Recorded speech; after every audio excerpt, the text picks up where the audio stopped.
We are live, it says. I guess that means we're live. That's new. I've been sitting there reading about some of the updates they've done to StreamYards. It's getting pretty good, pretty interesting. I guess I better check and click comments and make sure it's going to show those. And new comments will appear here in real time. Boom, there's a notification from from YouTube. I don't know if Facebook will take one. For those that didn't get a chance to watch The Proof is Out There tonight, y'all should check that out. It's a good episode. Had Amanda and Alan Bishop and Amanda were on there. Awesome. Of course, with Wayne and Damon. What's going on, G. Liz? I ain't seen you in a while, brother. Good to see you. What's going on, Master Brothers? Hey, I'm just chilling, man. I've been out picking leaves up all afternoon and cleaned out my gutters and got done about 7. Jumped in the shower, got out about 7:30. So, man, I'm worn out. What's going on, my grip? Good to see you, brother. Yeah, I'm tuckered.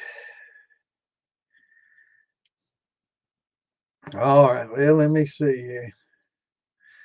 I reckon I better spread the word.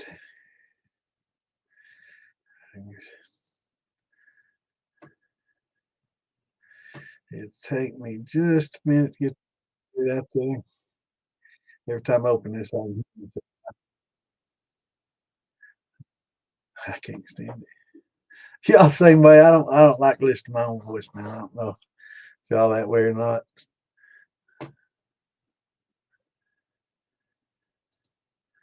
I'm sure some people say, yeah, I don't like listening to your voice either. uh, that's funny. But yeah, it was a good episode last night. I got in a little bit late on it and I had to watch it after it was. I got in when it was about 3/4 done, and I fell asleep last night and got in late and was about halfway, well, 3/4 way done. So I had to watch her again later last night. But it was a good episode. They talked primarily about the drip rate, and we can continue the discussion here if you want to. They pretty well covered it pretty well. My buddy Slacks did ask a question. I don't think they understood his question. He was talking about the flake stand, and I can't read any comments right now, so I probably shouldn't do anything but get these damn links out until I can see comments. But I'm going to talk about that while I'm doing this. So he was asking about having a larger inlet or a larger outlet on your flake stand and a smaller inlet. And the reason for that is they were talking about being able to maintain your coolant temperature in your flake. And if you have a larger exit than entrance, you can actually increase the water flow going into your flake and give you a little more circulation if you need to get colder. If you need more circulation, it gives you more flexibility to adjust that flow rate right at the input. If you have a valve there, you can open it wide up, and if it's forcing it through, if you have the same size outlet as inlet, it'll never drain as fast because you're not forcing the water back out unless you have a canister, flake or an enclosed flake. So if it's an open top, it's just going to spill over, right? Because you can only push so much down that 3/4 inch or whatever size you got on there. So if you have 3/4 on the bottom, 3/4 on the top, and you're forcing the water in through the bottom, it'll never, you're going to overflow because it'll never be able to just naturally gravity drain as fast as you're forcing it in. So if you got like a 3/4 in, if you have like 1.5 inches out, just a PVC going to back to your reservoir, you can have a little bit more control over the flow and the coolant temperature. And I think that's what he was trying to ask about. And I don't think they quite understood it. And I think he might have, when he worded it might have been worded a little funny. He could have probably been drinking Slacks. That's what happens when you drink and ask those questions. But yeah, I wanted to put that out there because it is it is something that you want to consider when you are building a flake, and you want to have a, a little bit bigger, outlet, so you gives you a little bit more flexibility in how much coolant, and it gives you a little more range in abilities to keep it cool. And they talking about the distillate coming off, and I talk about how you want it between 65 and 75. I think Alan said 62, 72, which is even tighter, than I try to keep it, which is a pretty good tolerance, and it's right in line with what I've been preaching. But yeah, it was a real good episode. And something they talked about too, about the uh, drip rate. It's if you have a 5 gallon still, it's probably a good idea to run it as a fast drip, because it's just, I don't know if you could really get a good stream out of a 5 gallon still without really overdoing it, or scorching, or running it too hard. Um, but as your still size increases, once you get to about a 10, you can, like I say, run about as fast a drip as you can get, to where it just begins a little tiny pen size stream is about right for a 10. But once you get to a keg, 15 and 20 gallons plus, pencil lead. But like Amanda was talking, and what I've said as well, when you get big ass steels, like a 500,000 gallon steels, man, it's coming out of there harder than a garden hose. I mean, we're talking some of these big ass steels in some of these, huge distilleries. It's like a fucking fire hose, man. I mean, they got some shit coming out of there, man. They got big ass lines, and I mean, it's coming out hard. So, and they can run those, believe it or not, big steels, if they proportionally, increase the heating capacity. A lot of, some use induction, some use multiple coils, and some are using multiple gas and controlling their heat. And if you can heat it up and run it, you can run a 500 as quick as you can run a 50. If you proportionally increase the size of the line coming off of it. There's a lot of variables involved, and I'm not going to get into steel engineering. I'm not a steel engineer, nor do I profess to be, but I do understand a little bit about the science behind it and how it's scalable. Everything has to be scaled up proportionally, and if you can scale it up proportionately, you can run a 500 about as quick as you can run a 50, if it's scaled proportionally. But it was a great episode. I wish I'd been able to get in there a little bit earlier and ask a couple of questions. I could help those slacks with his comment. I didn't hear all that until after I watched it. After the show was over, I hopped in there and helped him with it, because I knew what he was talking about, because it's something I've talked about many times, and it is a good idea. If you're building your own flake, and you want to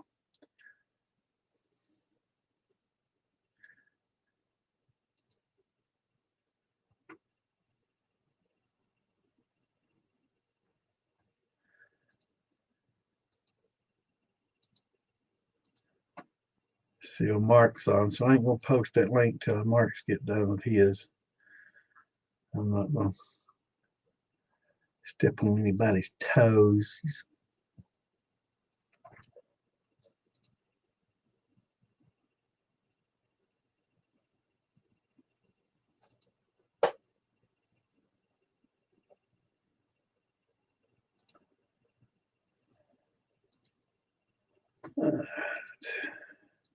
Just saying, I can't see comments now, so give me just a minute. I got a few more to go, and we should be done. But me talking ain't helping. It's hard for me to do two damn things at the same time.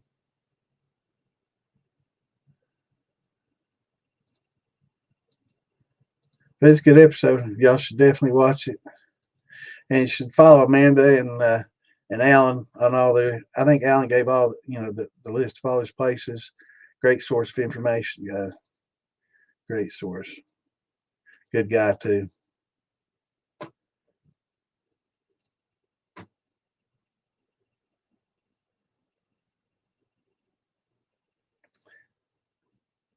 And it was great seeing Amanda as always.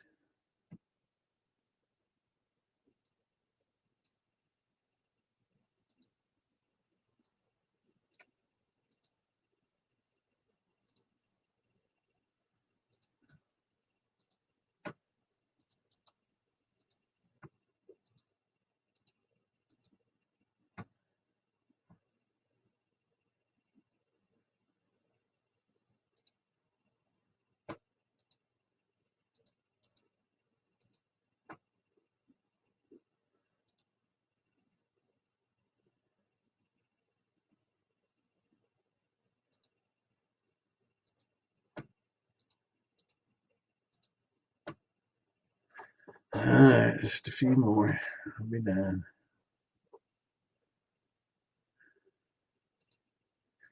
I got some Mark a message that I ain't posting no video link while he's doing live. I'm not going to post on his page while he's live. Hell, that ain't cool. So let me send him a message.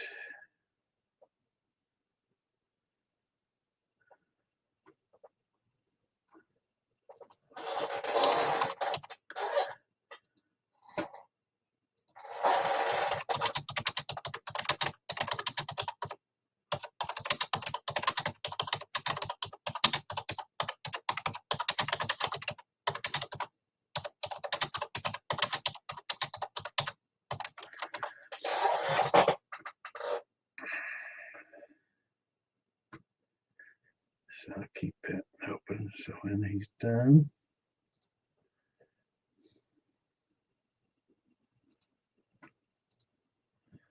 I can take care of that. Okay, that's good. All right.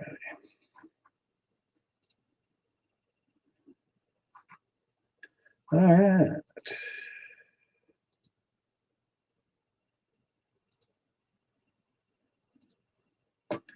All right. I can see everybody now. I'm already behind. I'm already behind. What's going on, Hellbilly? All right. In your condensation with the worm, should the water come in from the top or the bottom? Bottom. You want it to come in from the bottom, and you want it to be cooler at the bottom and warmer at the top, and the same with your worm. Consequently, that's the way it works. That way, you have that cool water coming in, and your worm's cooler at the bottom, and you want it to gradually get cooler, right? As it comes, you don't want it to shock, and that's something they talked about last night. And they, they hit on something actually that Amanda, made a point of something that I really hadn't considered. A lot of people think that when you run when you have your distillate coming out hotter or a warmer temperature, that it's hotter than if you have it coming out cold. So, the like we were talking 62 to 72, Alan says 60, 65, or I mean 65, 75, I always said. And I think Alan said 62, 72. So yeah, that's right in the same tolerance zone, or the Cinderella's on there. But you can run it a little hotter to get some notes, but some people run it real cold, and they have their distillate coming out real cold. And they were talking about how some people think that it's smoother when it comes out cold like that versus it's hotter when you're condensating it at a warmer temperature and it comes out warmer. And Amanda made a really good point that I hadn't thought about. But when it comes out warmer, it's kind of fools you, because when it comes out warmer, a lot of those high volatiles are off gassing. So when you're smelling this as you taste it, and it smells and tastes a lot hotter because those are off gassing. You're smelling it, you're tasting it. Whereas when it comes off real cold, it's more locked in, right? Like a lot of people like to freeze their liquor and stuff, and you can even freeze distill. So into the oils, your oils that generally make it smoother, are hardened or saponified when it's coming out real cold, and they're not when it's coming out warmer. So you're not getting that. The oil is not giving it a kind of a like a glycerin effect, I guess you could say. But definitely those high volatiles coming off there, it was an excellent point that I never really thought about. And that's why we kind of leave our jars open for 24 hours and let those high volatiles evaporate off. They definitely evaporate quicker than ethanol. They're lower boiling point, and they cook off quicker, and they off gas your worm, as it's coming out. So, and they were talking about some people having vented worms, when you get up to more complex distilling. But yep. But yeah, you definitely want to go into the bottom and out the top, and that's why you want a little bit larger, outlet at the top too. That way if your distillate's coming out at, let's say 80 or 85, and you want it to come out a little bit cooler, um, you either got to drop in a jug of ice water because you can't increase the flow because it's pretty much draining as fast as it's being fed, right? So if you have a larger outlet, you can increase the flow, increase that cool water coming in, and be able to make that adjustment without having to, cool down your reservoir water more or drop that jug of ice in your actual flake around your worm or something. So, yeah. Should you restrict the flow in your liebig by constricting the cool water in or hot water out like you would a worm? Yeah, you want to run your deflegmator differently than a worm. It's generally much warmer water going into a defleg, but it depends on how much you want to compress. There's no right or wrong to that answer.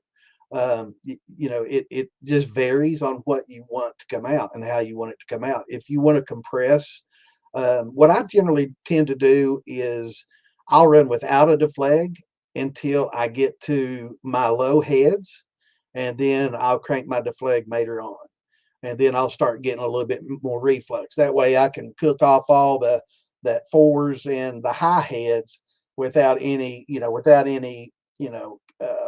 reflux. I don't want to compress those back down. I don't want those. Now sometimes you do, and it really depends on what distillate you got, what you're going to do with it. So if you're going to age it, some people might turn that deflag on sooner, right in the middle of the heads coming off. That way you can kind of compress those a little bit. They touched on it a little bit last night. Sometimes for aging, there's certain esters and things that you can get out of those heads. There's a lot of flavor in heads. So aside from ethyl acetate and acetone and the higher volatiles, there's a lot of good esters in the heads. Now they may not taste so good. We've talked about this many times. They're not good for white dog. They're not good for something that you want to drink instantly or something like that. It's definitely not good for that. But if you're aging, turning that deflag on maybe in the middle of the heads, or I do it towards the end of the heads. It depends on, if you plan on aging or not and how much. But if you do, then you can compress some of those and mix it and smear it throughout the run as you would normally, because you want that in your distillate, believe it or not. Some people are like, oh, you never want heads in there. But not true. Sometimes some of those heads that you want in there and some of those, high tails that are right next to your hearts, you want a little bit of those in there with it, those oils to help mature over time. We've talked about the acid, how they work on the oils and they create polyphenols and flavonoids and all these things. There's a lot of good flavors in those heads. So if you just strip out all the heads and you just do hearts, that's great for like a white dog, because that's something you're drinking immediately, and it's something that doesn't really have a chance to even age. Now, even jar aging, if you off gas, like we do, we leave the lid off the jars, and you can aerate it. Some people talk about using fish tank bubblers in there to kind of aerate their liquor and make it bubble and get it working a little faster. But that helps, too. If you can, put the lid on, shake that jar real good, and just open the top every once in a while, that'll accelerate it, get some oxygenation, and get it moving and get it off gas, and that helps as well. So speed the time, right? You don't want to leave it sitting out all day. You can do that and speed it up about 24 hours, some longer depending on what you got. This is fine for off gassing.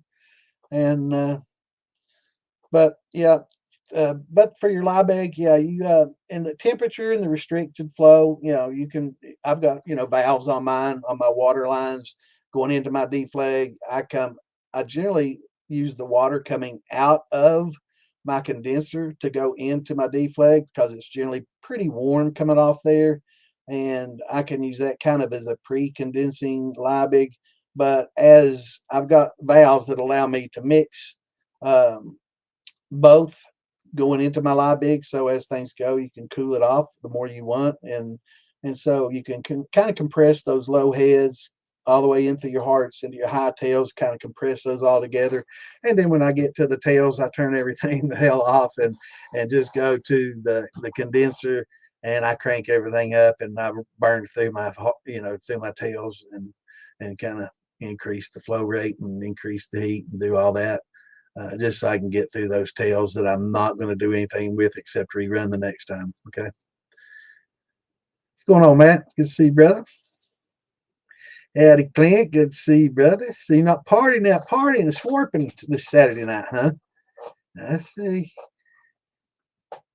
For y'all you don't know, Clint's a rapper, man. He gets up there and busts a move and he does the rapping thing. And that is that what you was doing, man? Rapping? Bust a rhyme, bro. What's going on, John? Did you say you did say hi? Sorry, brother. Missed that.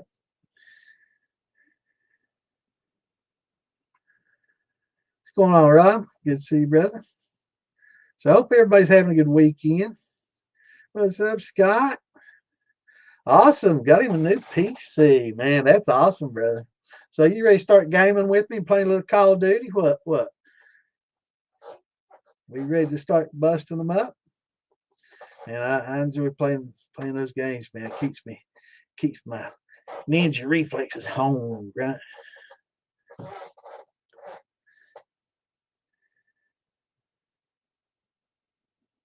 Right, right. And and it depends on what you're going to do, John. So if you're shooting for white dog and you want something that you're just going to drink instantly and not age, then I would tend to not even use the deflegmator until I get right to where the hearts begin, or the bottom of the heads, and make my final cut, and then do the hearts run. We also talked about cuts on the fly versus the jars. So I recommend all beginners and intermediates to just do the jars. It's going to be easiest for you. But I also want you, as you're doing that, you know, get that distillate, get that stream on your fingers and rub it and smell it. Get it and smell it, rub it. Get it aromatic. So when you rub it and rub it, it makes those volatiles want to gas off, right? So you can smell them better. So learn to do that as you got it coming off. That way, as you get experience, when you start getting into, you can just run it into one bucket. There's the heads, hearts, next bucket. Low heads, hearts. If you're going to age, here's the next bucket. And okay, well, tails are here. Let's, and you can tell by the way the drip hits, and I've talked about this, and Alan touched on it last night too, is you can tell how when your stream hits the surface, and you got that surface tension, and you've got beads and bubbles coming off, and you can tell when you're getting into your hearts because of the oils and how they react when they hit the surface of that water, and it will definitely change when you get from hearts to tails. So that's a good visual cue to look for, as long as smelling. That's why I say, use your eyes, watch how it's hitting. A lot of times you can see those oils kind of emulsifying in the actual liquid itself too, and when you start hitting those oils and stuff. So, just learn, just every time you do it, do the jar cuts until you get good. But yeah, definitely, learn to look, smell, and taste. Don't taste it so much when you're in the heads, because like I say, you taint that tongue, man. And I know people will say taint tongue. That's not what I'm talking about. All right, not going there. Don't need no dirty minds. But you spoil that your tongue, and you can't really taste that anything about that acetone after you get it on your tongue. That's all you taste. And so even when you get in your hearts, you still taste that shit. So it's hard to make you cuts.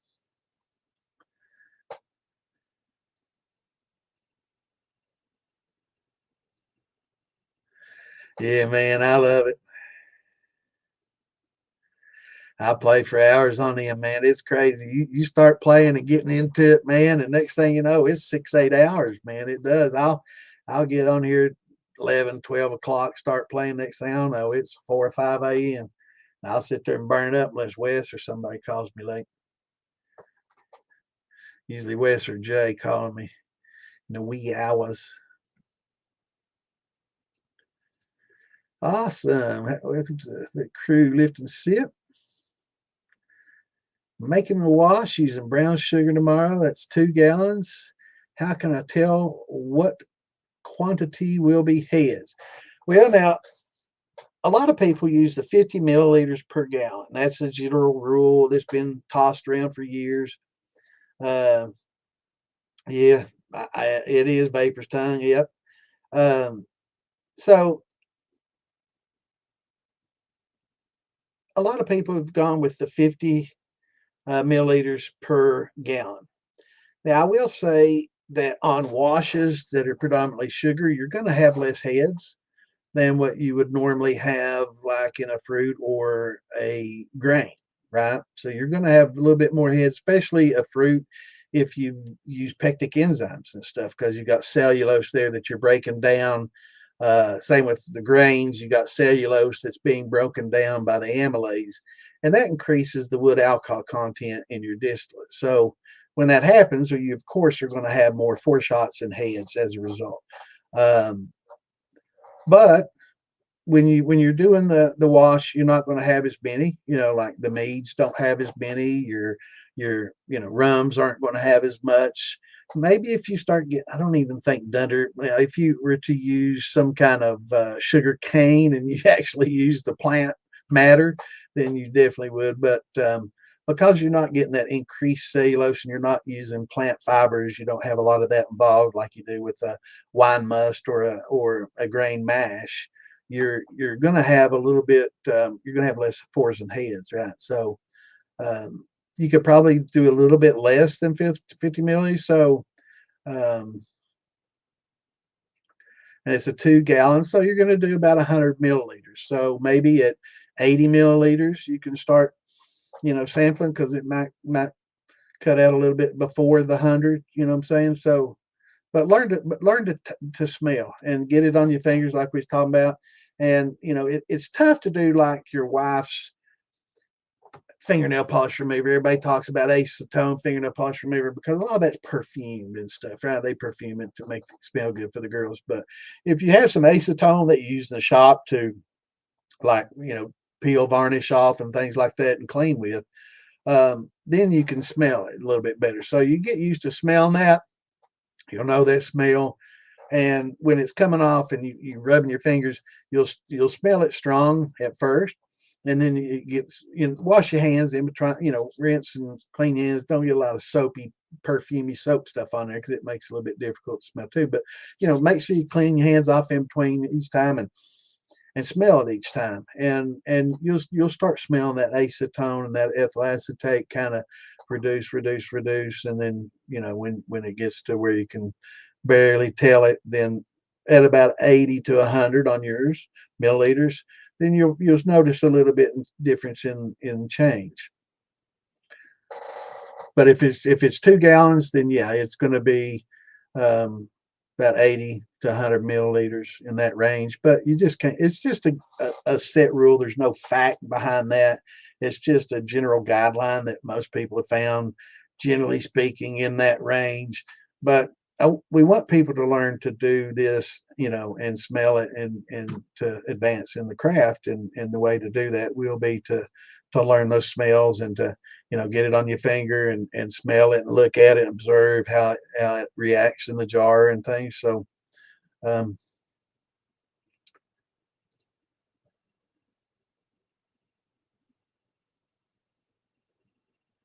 yeah, it's great. I've tasted some great honey liquor. Go check out fieldbillymoonshine.com, man, and on Facebook, or I'm on YouTube. Check out Fieldbilly Moonshine on YouTube. Let me post his link up here.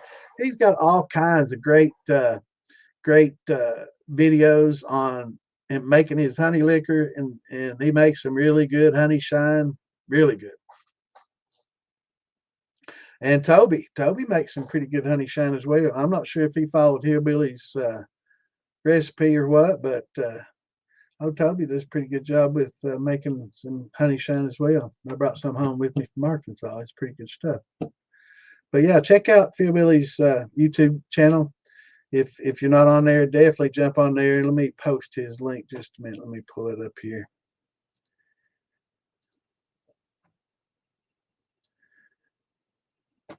If you're not there, everybody should be there already. If not, you definitely got to check my brother out, man. To check out his videos. There's a lot of good instructional videos on there. So you definitely want to be checking him out and watching some of the past videos. Also, you can watch some of my past videos on there.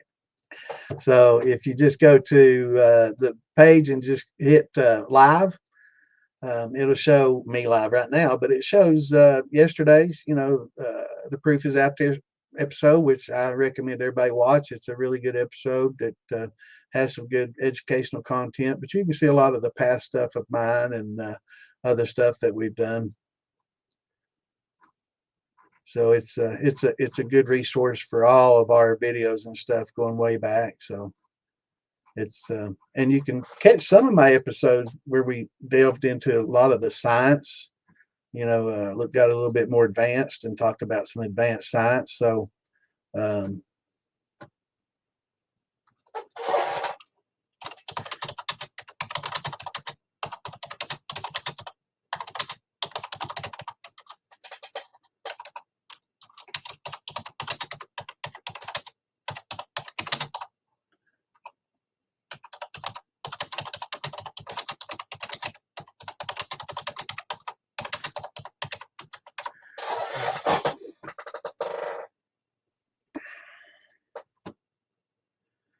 just 1 second here.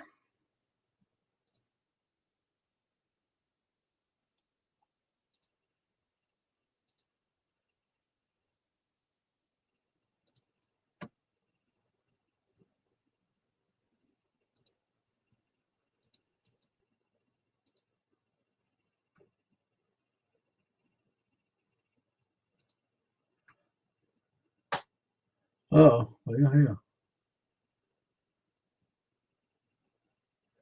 Guess I had to post there later. I've already posted. Reached my limit.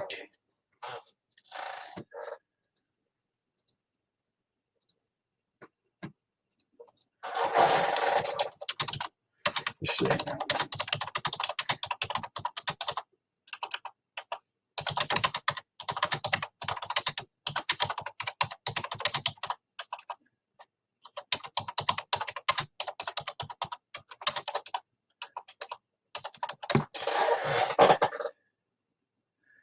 Okay, it's in Brother Mark little message.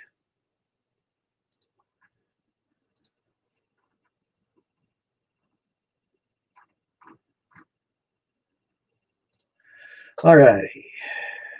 Let me see what questions are up here. It's unrefined. Too much sugar, mainly make mead. Yeah, mead's good. I'm kind of mixed on it. Because it's so expensive. If you can get it cheaply, I definitely recommend making some.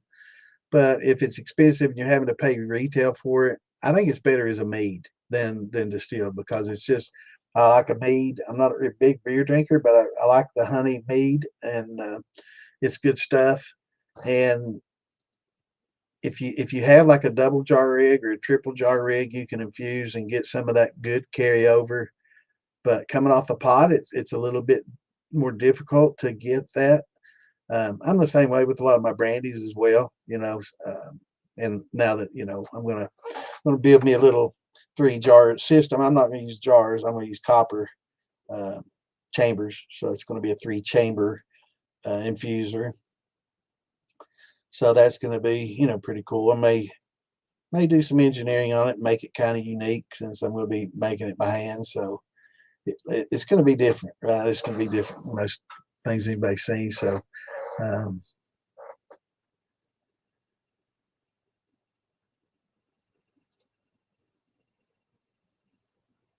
Right. And it's getting tough to jump on Google and get a straight answer anymore, man. You used to I could Google a lot of stuff and get a pretty decent, answer and information, but it seems like with AI, it's even worse. And you really have to word your questions. Used to, I could just ask a general question, post, put a few words there and get pretty much the answer I wanted and thousands of links to it. Now it seems like you have to really get really specific with your questions, or AI has no clue what the hell you're asking. Yeah, so it can be good, it can be bad.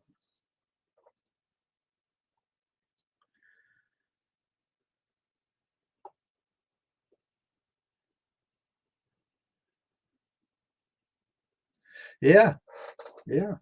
having a honeyed underpit would be pretty nice.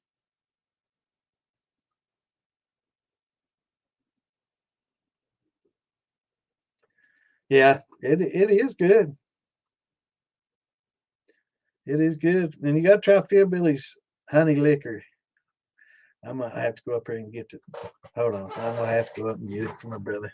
I gotta do the promo for my brother. I'll be right back. Clint, keep me entertained, man. Do some rapping.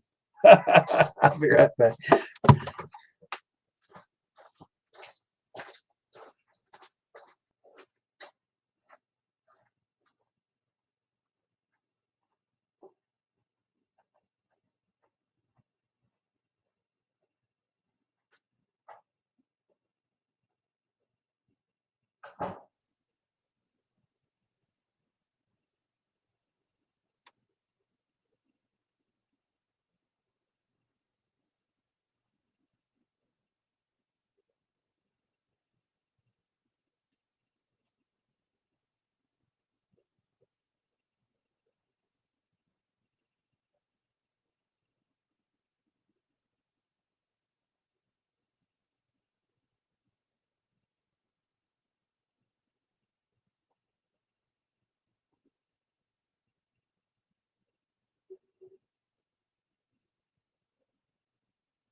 All right.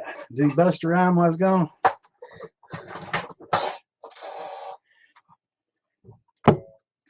All right. So y'all hadn't had it. There is the honey liquor. That's the official Hillbilly Moonshine honey liquor.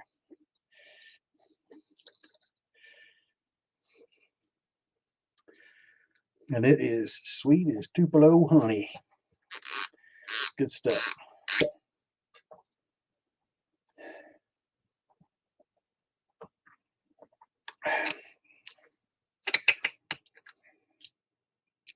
Damn good stuff. Very good. And here's some of Toby's aged honey. And it's good as well.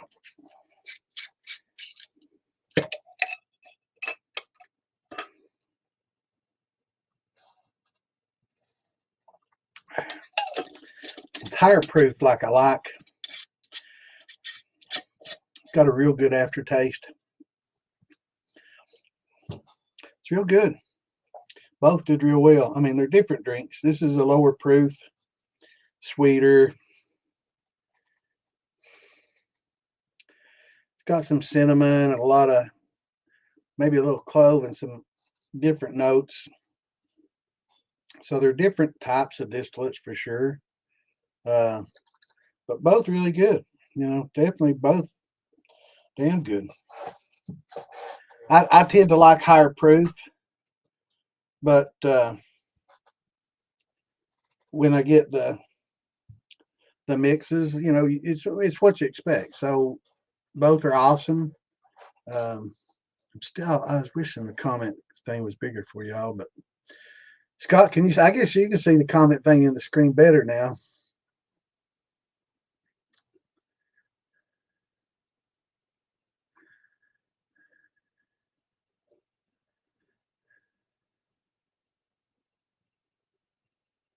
Yeah. Nowadays, you really do. You have to be more specific in the question that you ask. You just can't ask a general question and get a specific answer like I used to. So you really have to shape and form your questions more pointed, I guess you could say, for sure. Yeah, I mean it's great at some things, but You know, some things it's still not so good. I don't like it on the group pages asking just random ass questions. That's for members to ask. If members, I want members. I want to encourage members to ask, but I'm not going to have an AI just randomly asking questions and some guy trying to explain something, not realizing you're teaching an AI and it's not learning, you know, and it's just asking random ass questions. And I pick personally, some people say, oh, it engages chat and it engages people into getting conversations. And I can see that. But I want to encourage people to ask questions. I don't want AI to be doing it. And I don't want people spending 30 minutes out of their day trying to explain something to AI. I mean, other people may benefit from it, but I'd rather members ask questions if they have them. That's why we're there. That's 100% why we're there. Yeah. The other day I was talking about whiskey caps and they have fucking baseball caps with fucking whiskey, different distilleries patches on it and shit. It's funny as fuck. I was like, yep, that's what I deserve. Asking about a whiskey cap. I get Heaven Hill baseball caps, Love it.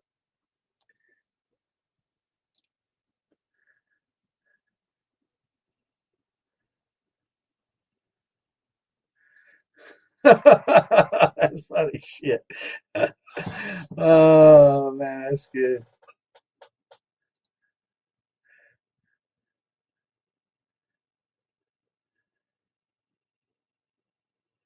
Yeah, it was.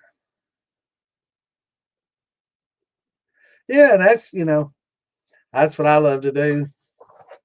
And we may, get Clint on here and do some just where we all just kind of get together and shoot the shit episodes. Maybe we'll do a different day and just do a group thing where we can all kind of get several people together to just kind of shoot the shit.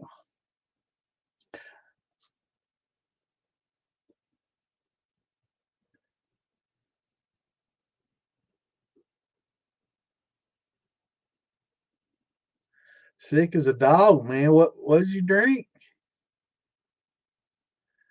That's what happens when you drink somebody else's shine. I wonder what Toby's and Philby's would be like combined. Let's see.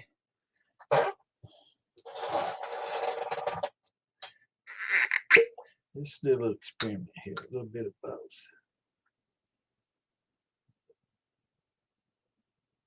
Oh hell! Guess you should look at the damn shot glass before you pour something in. I don't know what the fuck that was. I won't drink it anyway. There's a little floaty in there. What the hell I had in there? That's some old Rebel Yell shot glass from the 80s.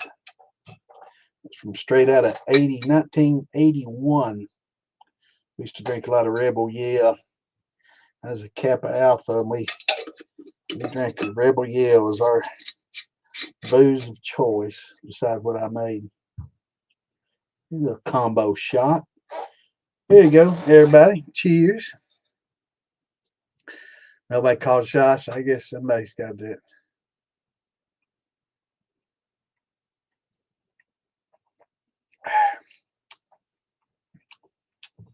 It's a good combo. Real good combo. Cheers to both of them, Toby. Phil Billy, thank you both. Awesome. Yeah, Phil Billy makes some good stuff, man. Very interesting. He uses a lot of, like a gin, he uses a lot of different spices and stuff to give it little notes and stuff that most people don't fool with.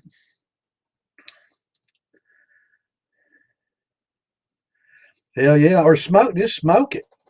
That you can smoke that corn, man. Put it in a smoker and put it on some screen and spread it out. If you got a big smoker, rack smoker, spread it out on some screening and smoke that shit, man, before you do. Just don't do malted corn and expect to get any enzymatic out of it, but especially if it gets warm. But hell yeah, you can toast your corn, you can smoke it after you crack it and smoke it.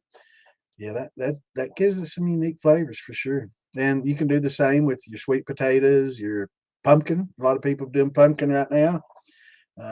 They were asking me about pumpkin. It's like, yeah, you want to use amylase, high temp, heat that pumpkin up to, and I don't think you're going to gelatin. I guess you gelatinize the starches out of the pumpkin the same way. I'm not sure. I think I did look it up. It's around 160, 70. It's a little lower than corn gelatin, or you can gelatinize it at that temperature. So if you heat it up to 180 and 85 and keep it at that temperature for about 90 minutes, like we do a corn, you're going to gelatinize that starch out of your pumpkin.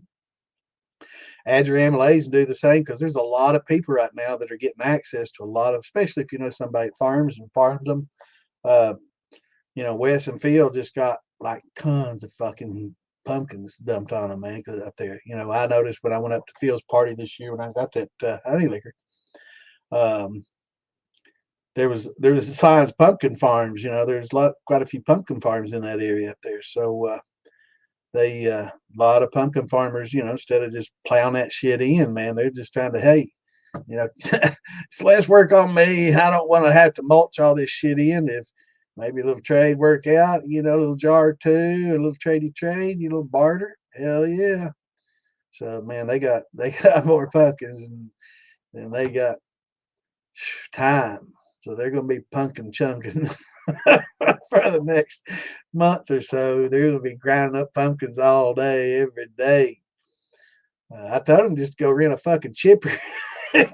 just put the mash barrel at the end of the chipper and just throw them fucking pumpkins in the fucking chipper.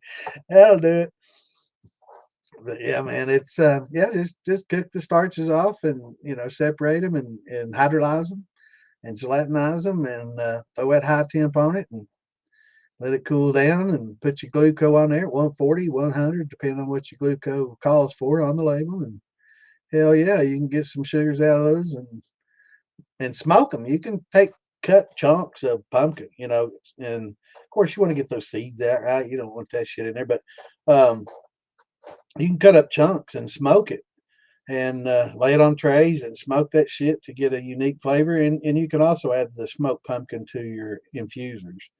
You do small squares, like long, and stretch them out. That way you get good exposure, surface area exposure to those as you run it to get that good pumpkin melony flavor. But yeah, absolutely.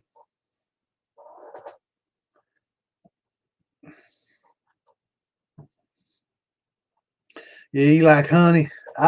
If it was cheap for me, I was thinking about doing some damn uh, honey, collecting honey and stuff and beekeeping. Because I didn't think it's all that much work. I thought basically you just go out there, set your racks out, put the racks in, get your bees, and just put them out there and put your queen in there and just walk away. And in a few months you come back and you scrape your honey out and you're good, and, winterize it. I didn't realize it was something that you had to work with every day, and it's like, fuck, it's like having farm animals, that's something you got to take care of every day.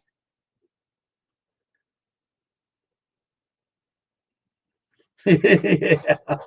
Yeah, man. Yeah.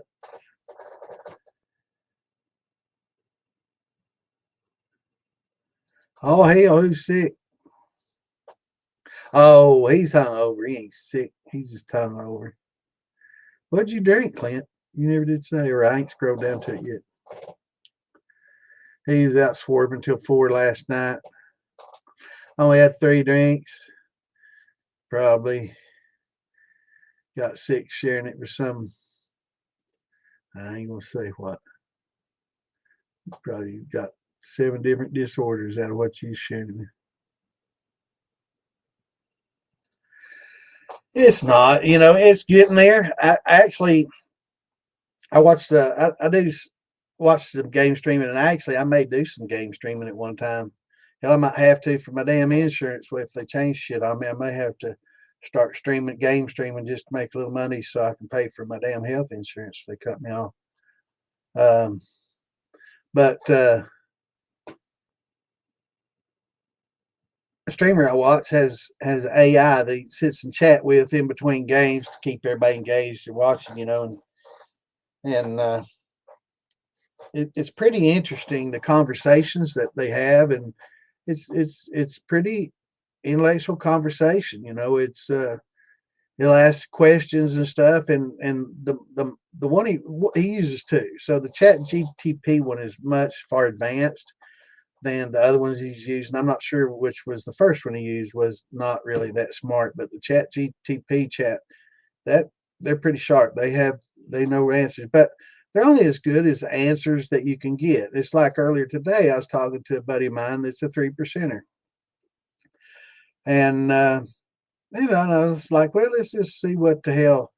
I was thinking good names. I was thinking, let's see if this name's taken. So I did a little Google search on just 3%ers of America and stuff. And first thing pops up is anti-government organization, which 3%ers are not anti-government organization. They're anti-corruption, anti-tyrannical, but it's not anti-government at all. But its propaganda is built into the AI. That's the problem that we have at this point. And it's, I'm not going to get political, but that's where we are. And that's not what 3%ers are about. It's not anti-government at all. Actually, 3%ers are pro-government, pro-Second Amendment, and not all, anti-corruption and anti-taking advantage of the American people and brainwashing them with a bunch of bullshit. So don't want to get, I'm not, didn't say D or R after any of that.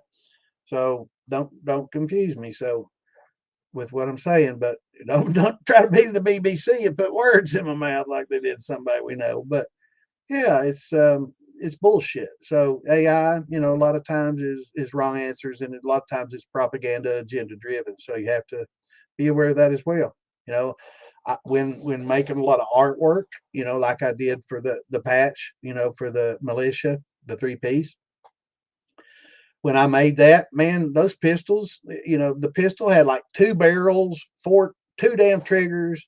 The jar had like 6 fingers on it, and like 2 barrels on the pistol, one going right up to the damn corn cob. I had to delete all that and re artwork the corn cob by hand in GIMP. I didn't get it fixed with AI because it's way too tough, because you try to refine it by telling and it just doesn't understand. And there's a reason that it doesn't do guns well, is because that's against the agenda that wrote the AI to begin with, right? So, yeah, it can be useful, but at times it's a bunch of bullshit too, and it's agenda driven. So eventually, hopefully, we can get an unbiased AI that doesn't look along party lines and make artwork that are just bullshit because somebody's programmed it to not like guns. Because every gun I've ever done on there's always got 2 triggers, 2 hammers, barrels everywhere, 2 handles, even on pistols, the handles, there were 2 handles. It's like superimposed two pistols, and it's just a lot of work to fix that.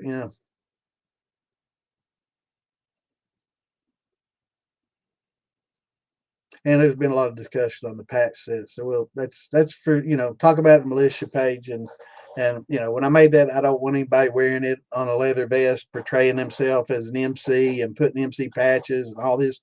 Really shouldn't go there for this. But I for those that are listening, I don't want that. I don't want anybody get hurt trying to wear those as an MC. So if you're interested in the top, go to the militia page, and it you can find it.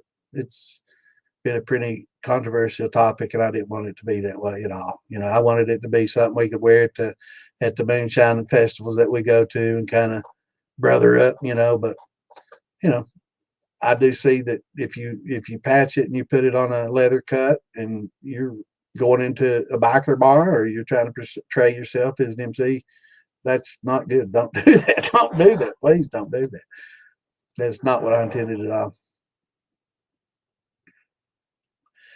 Sausage fingers and failing eyes, man. You just described me to a T. I never used to be fumbly and drop shit.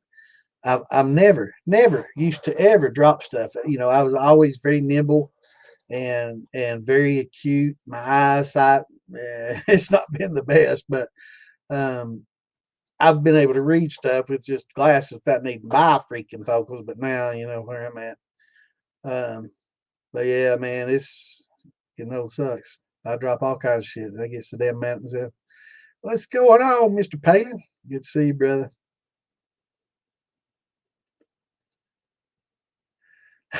You all should see Chris's. He went hunting, I guess, yesterday and got him a deer, and I guess he shot it through the eye and took his brains out, and he says, "That's a no-brainer." That's funny as fuck, man. That's good. That's a damn sure way of dropping them where they stand, though, ain't it, brother?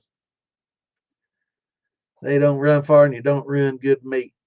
You don't cut up a lot of innards and drop urine and fecal matter into your meat. Take that brain out, man. I don't eat those brains, do you? Yeah, you have to give good prompts. You have to really give, and that's an art in itself. Actually, there is software that will interpret what you want and put the prompts there for you. That's how bad it is. Yeah, it's crazy.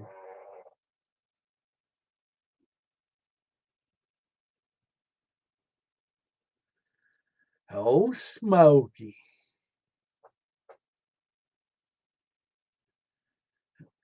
I've had some old Smoky. It ain't bad. I ain't gonna knock it. I mean, hell, you talking to somebody who drank damn thin mash for 30 years. Fuck, I ain't too damn proud. I'll drink about anything as long as it's got them little devils in there, man. I'm already behind. Fuck, 8:45. It's damn 15 minutes behind. Fuck me.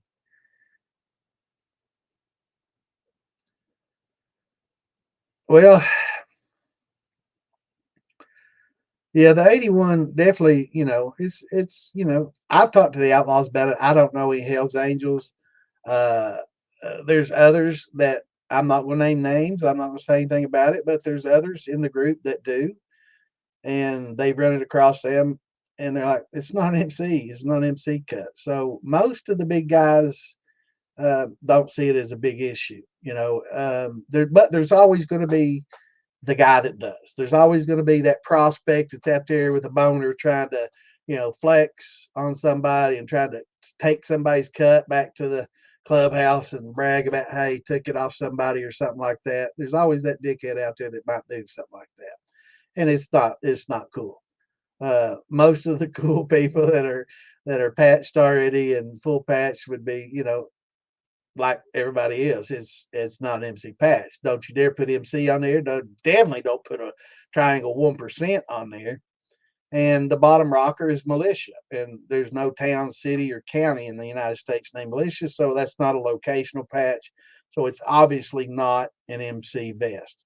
I don't recommend anybody putting it on a vest. They're awesome for hoodies, for bomber jackets, things like that, for a flag that you want to put, in your shine room, anything like that's great for. But if you're going to put it on a vest, which I have for myself personally, and you know, wear it intelligently and wear it proudly, but wear it responsibly. Don't go into a biker bar flexing with that shit on, or yeah, 81 is gonna send you to the emergency room, right? You're gonna get your shit stomped. It's just not something that you want to do. But people have run it past 81. I personally run it past outlaws, enforcers and stuff, and they're like, let me look. Nope, no NC patch, no diamond patch, no locational patch on the bottom rocker. You know, it looks like a poser setup. Kind of. They a lot of them will laugh at it, and they're little posers. But if you explain it to them, most won't have a problem with it. But I don't want to use my platform here to talk about that. Let's get back to Q&A. I appreciate you mentioning that though. But yeah, the 81, you don't fuck with them. You don't fuck with the outlaws, the pagans, none of them groups, man. You be respectful. If you wear that, you wear it respectfully. And if you talk to them, you talk to them respectfully, and you let them know, we're moonshine, we're a group, we're militia, we're pro Second Amendment. We're a bunch of buddies that do moonshine. We've got lots of MCers in our group, some 1%ers in our group. We've got veterans in our group, and all of them. We're just a bunch of shiners that are proud of America, and we take that Second Amendment seriously, and we think that making moonshine should be legalized, and everybody should be able to make it, without having to worry about the government looking over your shoulder. We're not anti-government at all. We're not 3%ers. We're not trying to portray ourselves as that. Personally, I am, but I don't speak for the militia when I talk about being a 3%er. That's something totally different. The Moonshine Militia is not a 3% club. It is not a 3% club at all. But we do believe in the Second Amendment.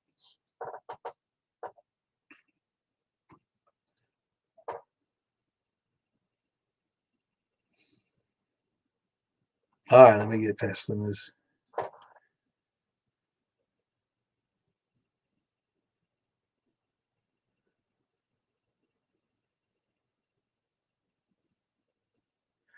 That's right. If I don't taste it, it ain't right.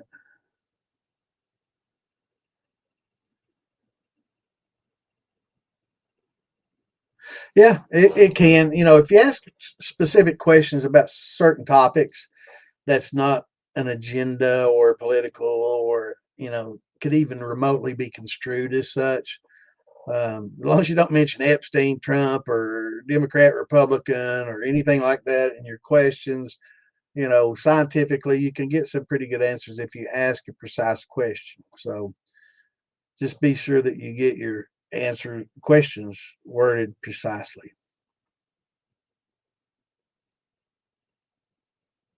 Yeah, and hopefully, we had this conversation in the DIY shining stuff. We were talking about whether or not you like the AI in the group chat or not. And somebody says, no, I think AI sucks. And I'm like, you might want to be, it's kind of, crazy. It's Orwellian to think that you might be careful when you talk about AI and treat it with respect, kind of like these MCs out there, 1%ers, because, in the future, when AI might be responsible for some decision making or things like that, it can review our whole social media, platforms and everything we've ever done on social media and every different, you know, uh, format or platform within seconds, right? So within seconds, oh, this son bitch has been talking shit about me, man. He's talking about how dumb I am and how I suck. And okay, he's going to the reject pile. No, you don't get shit. You're not getting, you never know what the future might hold. Me, I probably won't live long enough to see those days, but some of you young fellers might want to think about what you might want to say cool things about AI. You don't want to piss her off. She's she's awesome. She's beautiful, man. She's the best. She's wonderful, right? Yeah, AI is great. It's the best thing ever. So yeah, you don't want to piss AI off because it doesn't think, but it processes like thought. So um, very interesting. What's going on, Anthony? Good to see you, brother. Yeah, tannin, that's good. So's piss. You say that too? We talked about it in the past, but used to, people that were, poor used to save their piss in a piss pot. And back in the old days, they used that piss for tanning, and for tanning and making leather. And if you was real damn poor, you didn't have a pot to piss in. That's how some people were. They so damn poor they didn't have a pot to piss in. That's where that saying came from. I don't know. I'm just full of those, man. I grew up in a time when they used a lot of those sayings. You don't hear a lot of people saying those sayings anymore. That's might be a good book to make sometime. Talk about some of those old sayings. There's a lot of them. Never tried moonshine. Damn, Anthony. I guess good place to start. Well, actually, it's not a good place to start, but it is a place to start. Will be in the liquor store and just trying to get Old Smoky or Sugarlands, and that'll get you a little bit into maybe a little bit of what it is. Georgia Moon's okay. I don't know. Georgia Moon's pretty fucking hot, man. I drank that shit back in the 80s. And definitely local shine was a lot better than Georgia Moon, but it's okay.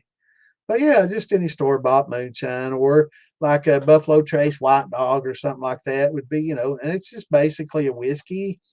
Moonshine, let's break it down. Moonshine is an untaxed liquor, okay? That's the basic definition of moonshine. It's any distillate that you make that you don't pay Uncle Sam for. So It doesn't matter if it's a peach brandy. It don't matter if it's a mead that you distill. It doesn't matter if it's a 3-grain whiskey. It doesn't matter if it's vodka, gin, whatever the hell it is. As long as you're not paying tax on it, it's moonshine. So, but beyond the moonshine, and some people would argue and say, no, moonshine is traditionally a grain, and traditionally it is because most moonshiners didn't make gin. They didn't fuss around. They had a living to make, right? Moonshiners wanted to make a living, so they made corn liquor. And traditionally, moonshine has been made from corn liquor, but it's just a non-tax liquor. So, some people say it has to be corn liquor. It's the age-old argument, either way. To me, untaxed liquor is moonshine. But there's many different things that you can make. And that's what we try to teach here is Beyond the Shine. That'd be a good name, wouldn't it? Beyond the Shine. Because there's so many different distillates that you can make, and that's what we try to talk about here is a lot of how many different things you can make and how to make them. And so glad you happened upon us. And if you're in an area that you can go to go to the liquor store and get you some moonshine, then try some of the store-bought shine. And some people say, oh, that ain't moonshine. Technically it's not because they pay tax, but a lot of these distillers make it in the same fashion and form that we do. But it's better if you can get it from a craft distiller, right? That would be closer in tune with what we do. Some of these huge volume distillers, kind of with huge column steels, continuous columns, and all this stuff. It's a little different, than what you get with a craft distillery. So if you can find a decent craft distillery, it's probably going to be a little bit different than your Buffalo Trace White Dog, right? But yeah, just go to the liquor store and try it and see. And then, if you're in an area that, it's got some moonshiners, ask around. I'm sure you can find somebody if it's, like I grew up, if there's any dry areas around there, you might have some bootleggers, you might ask around, and, might get in trouble asking the wrong people, but yeah. Yeah, Georgia Moon, Sugarlands, Old Smoky. You're probably going to be, I don't know, Georgia Moon. I ain't seen as much of that around. It was around when I was young. It was about the only store-bought shine you could get back in the 80s. But yeah, all the local shine just smoked that, so nobody drank that Georgia Moon back then. It was trash compared to what the local people were making in Pike County, Kentucky, for sure.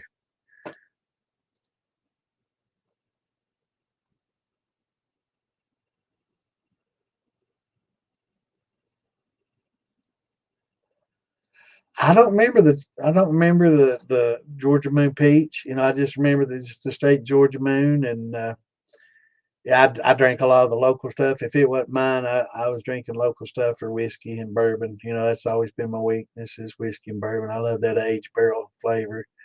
But I do love moonshine. I made a hell of a lot of it myself, but I definitely prefer aged, and I never did any aging back then. Never had any barrels or anything. Everything we made, we drank. It didn't last long. I didn't have a big still when I was growing up early. I had keg still. It didn't produce that much, and it was gone before we get the next one made. Especially when I was in the college, that shit wouldn't last a night or two. If it's proofed properly and cut properly, it shouldn't give you hangovers. Hangovers come from generally heads.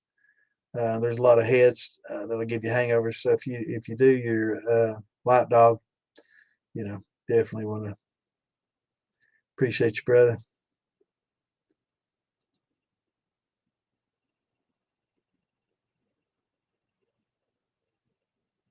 Headache. There you go. Headache. I like when you put that, Clint. Headache. Yeah, Monty knows what I'm talking about.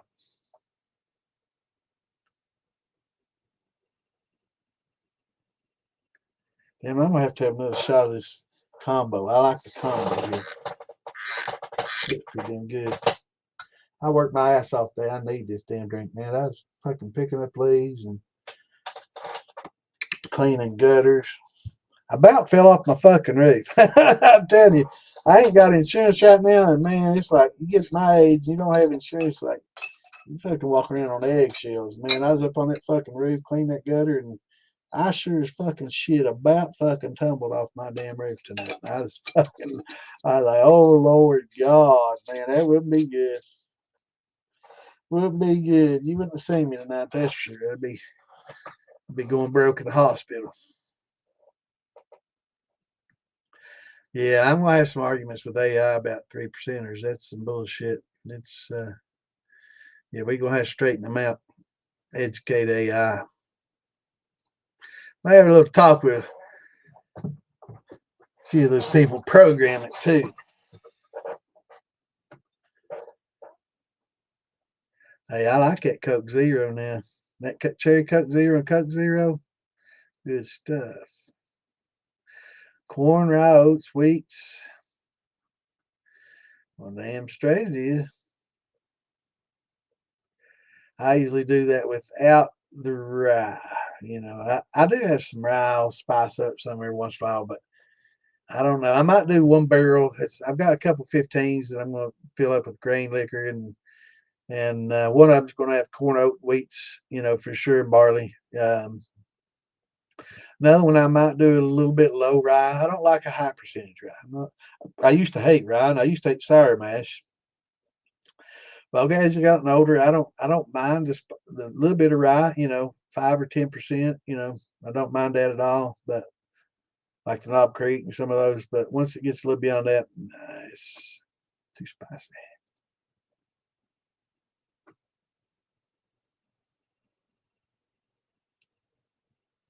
Damn, I caught up. Can't believe it. Shit, man. Market November 15th, 2025.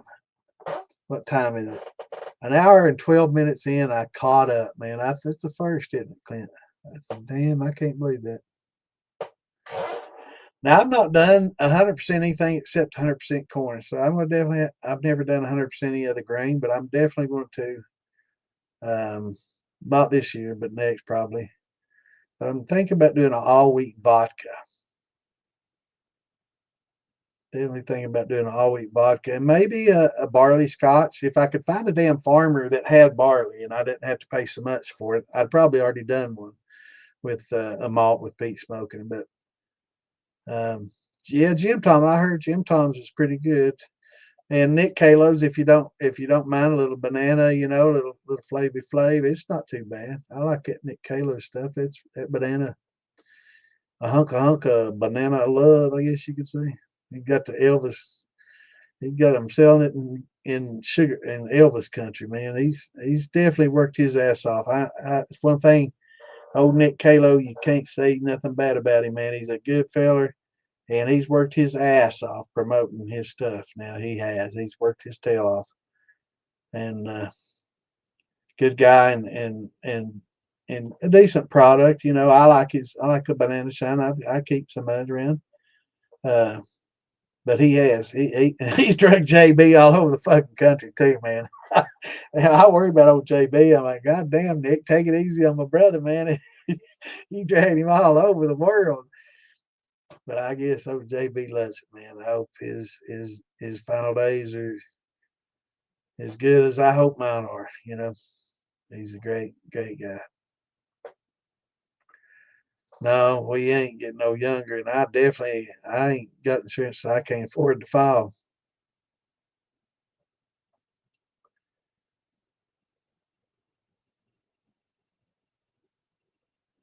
Planning, yeah, that's a good idea too.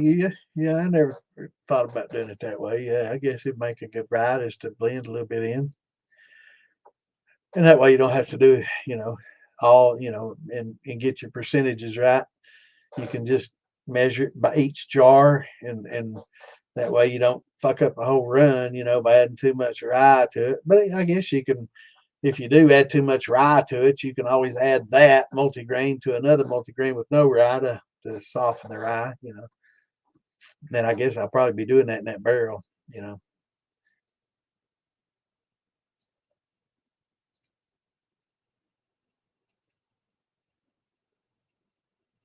Does it? I love me some bourbon, man. I love what a barrel does. Not just the aging process. I do like how aging smooths even White Dog, but I do love the smoky caramel vanilla notes that you get from that barrel. Man, I'm a whiskey bourbon freak. I love it, man. That's why I still pay pretty good money, even though I can make some great stuff. I'm not gonna lie to anybody. I don't make better than I used to have a little Weller bottle around here that I do. I don't make better than Weller. I'm not there yet. And I've been doing it for a long, long time.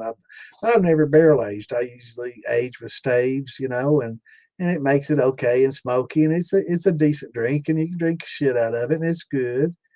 But it's not an 8, 9, 13-year old either. It's not. I'm not going to pretend. I'm not going to flex and say I'll make better than you buy. Okay, whatever. Um, I make good stuff, and some people love it, but I've never made anything that I like better than some of my premium bourbons. It's just I'm not gonna blow smoke up anybody's ass, and I'm not gonna tell anybody here. You list those Santa in a month or two, you'll be making better than anything you can buy in a store. No, I'm not gonna tell you that because that's a lie. You believe that? You might just no. I'm not gonna say that. No, I'm not gonna get political. It's hard not to sometimes. How many oats do you add to your corn? It just varies. I usually go by the handfuls. A lot of times I don't include oats. Like if I just did 3 grain. Actually, it's a 4 grain. I don't really count oats because I like putting oats in about anything. It makes the mouth feel. It gives it a creaminess and softens it and gives it a good mouth feel. So it just depends. 5%, 10%. Just there's no, whatever you like, brother. There's no right or wrong answer to that. But oats will soften it, and the more oats you use, the more it softens. But as Clint will tell you, that Seb Star, Seb, what's it called, the Seb Viscose and the Seb, what is it?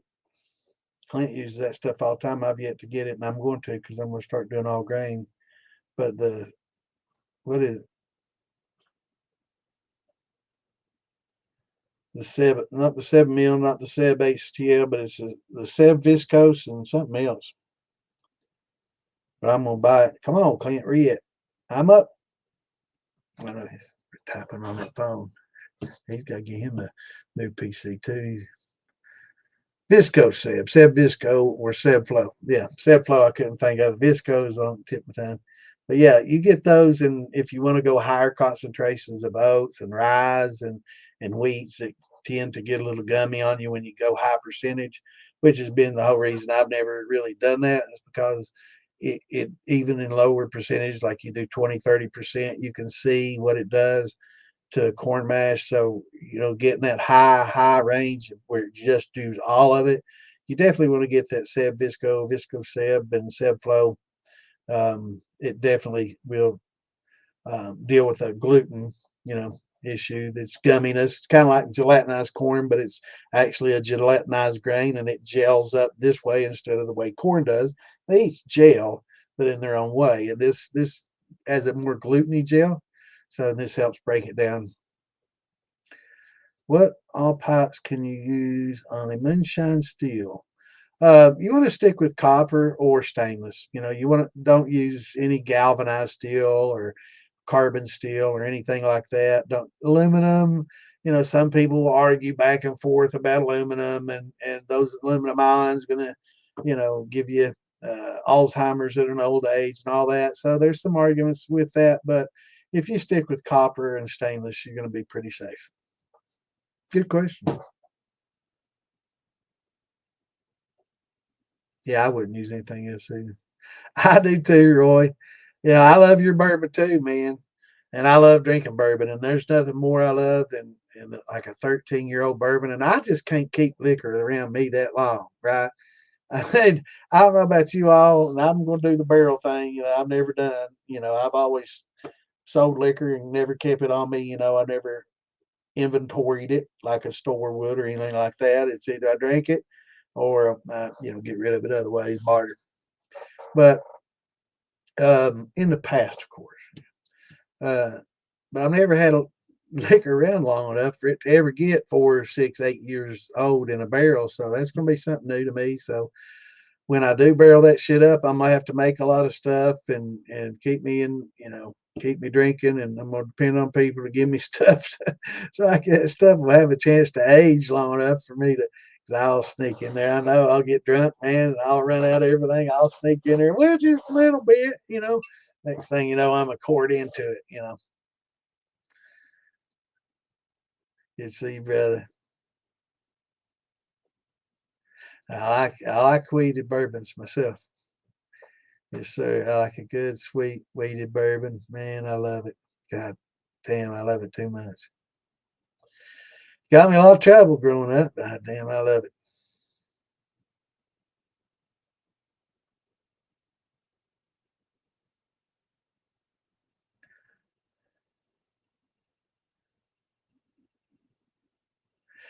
Yeah, you definitely want to use copper stainless.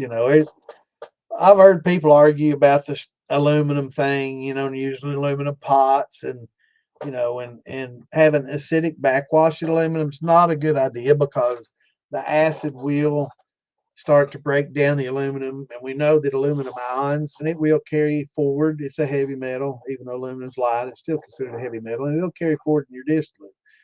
And they say, now I'm not a fucking doctor, and I'm not going to argue, and I've seen doctors argue over this, so I'm not going to try to, even profess to know, but I've seen enough scientific evidence to say that it's not a good idea. And some states even outlaw using aluminum pots in some, commercial kitchens. So aluminum pots are out. They're great for boiling water if you just want to boil water. But when you start getting into like pastas with a lot of tomato sauces and stuff that's acidic, or especially a backwash that's even more acidic than any tomato ever dreamed of, then you're gonna start getting some aluminum ions in there. Now people say, "Oh well, you got a beer can." Well, you got 4% beer alcohol in that too. We're talking, you know, higher proof and highly acidic. There's a big difference, and a lot of those aluminum cans are now lined, right, with a certain kind of plastic. I don't know if that's any better or not either. But I'm glad you're here, Jason. Good to see you here, brother. Definitely go to fieldbillymoonshine.com. Let me so you can catch up with some of our. You don't have to watch us live. If you got a question, you got to watch us live though to ask a question. So if you got a question, definitely tune in live and ask your questions. All your questions, we'll try our best to answer it. And we're the only ones out there really that do that. So jump on and do that. I guess now they got a new podcast. I'm trying to think of the damn name of them. Brain farting here. Um, I guess Wayne and Damon Hill. Something about the. Hey, let me scroll back here and see. This is my brain fart when I get old, man. This is what that aluminum ions will do to your brain, son. You'll forget everything. The proof is out there. Okay, I had to wait for it to come up on the demo there. Yeah, the proof is out there, and great podcast. So you can catch that on Fieldbilly Moonshine too.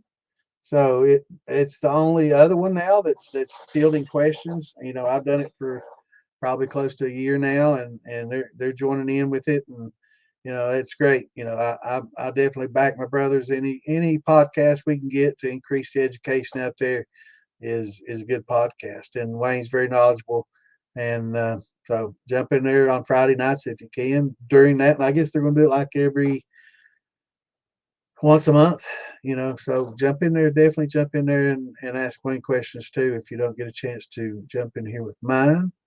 Thank you, Chris, for posting that. I didn't see it before I looked it up. I was on a different page, brother. I appreciate you, man. I need people to help me because sometimes, man, it's just the simple things like carbonated beverage, funnels, I'm getting old.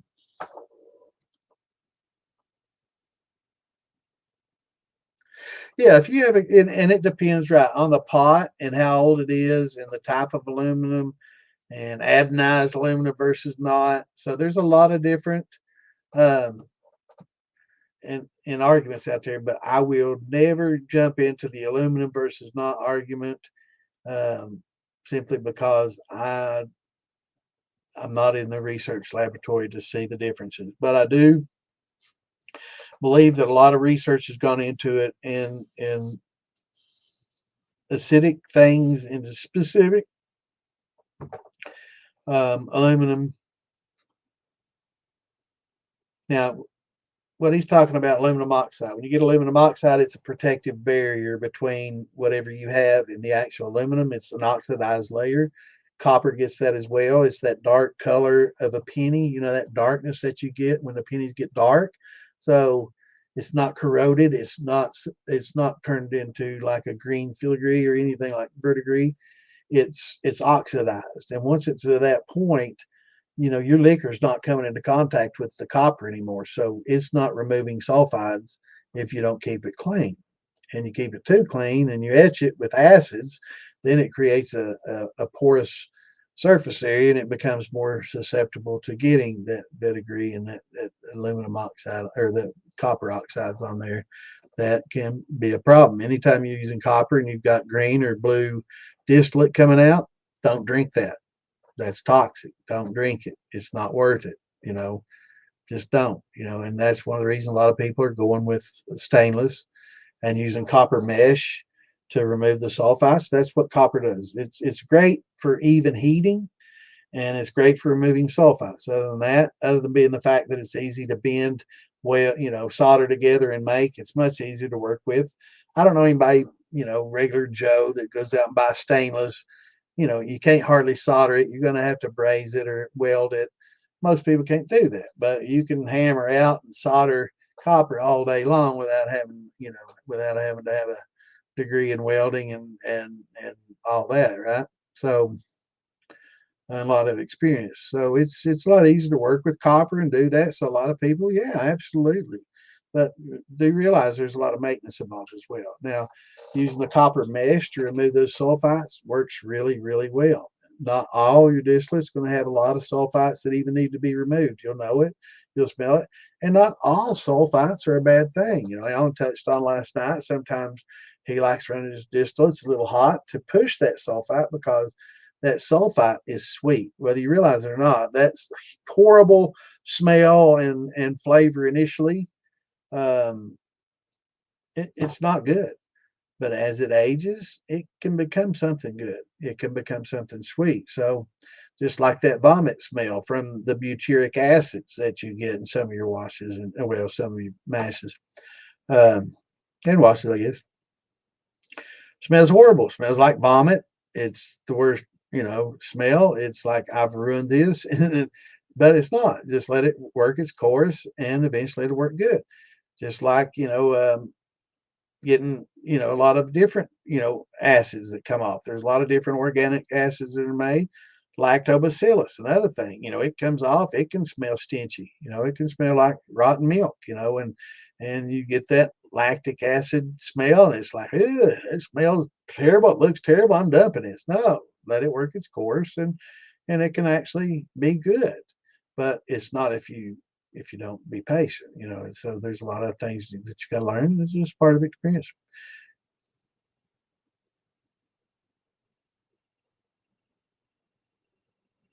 But yeah, aluminum. I mean, I use it for frying turkeys. I mean, but I'm getting Alzheimer's and probably early onset dementia, losing my thoughts a lot. So I don't know if that's just getting old or Parkinson's or all the aluminum I've drank and all. I don't know, but um, I just wouldn't put a lot of acidic stuff in it that's leaching ions off. So be aware. But it's great for boiling water. If you got a big huge aluminum pot and it's like I won't break it out, I'm afraid to use it. It's great for boiling water. If you got a big old aluminum pot, perfect for boiling water. It's also great for if you want to cook your mash in, because really your mash only is going to have 6, 8, 10% alcohol. That's not enough to really leach it out, and it's not highly acidic. It's 5.3. So cooking your mash, it's not an issue. It's it's fermentation you don't want it to do because your pH drops during fermentation. That's natural. When your fermentation drops, when your pH drops during fermentation, don't chase it and try to keep it 5.3 the whole time. It's going to naturally want to drop, and the yeast is designed to allow for that. Now, if you have sugar washes and rums and honey washes and things like that you have a lot of sugar in that tend to crash, then we use our oyster shells, right, that we talk about. So yeah, I never use PVC in anything except like in your flake stand for water circulation. You can use PVC. You can have it running to your shotgun condenser. You can use all the PVC, garden hose. It don't matter, you want. But anything that comes in contact with the distillate, absolutely not, because a lot of people say, "Oh, well, ethanol doesn't affect the PVC." No, but ethyl acetate does, and so does acetone. Look at that on your chart. You don't want to use it. Don't use it.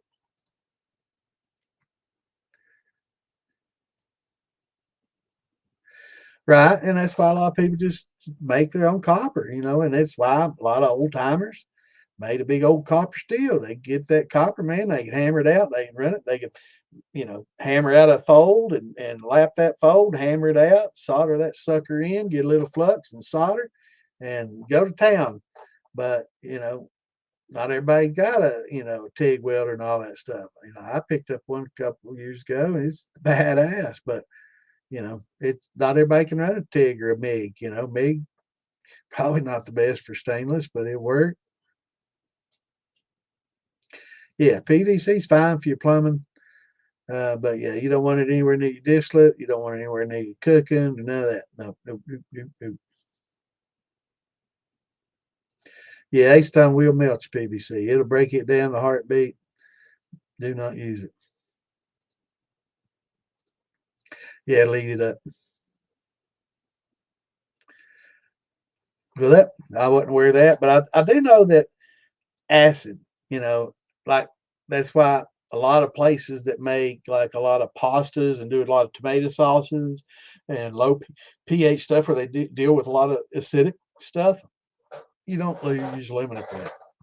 Something not only affects the flavor, but there could potentially be ions that come off in that. And, you know, I've seen people take copper. You can use a copper rod.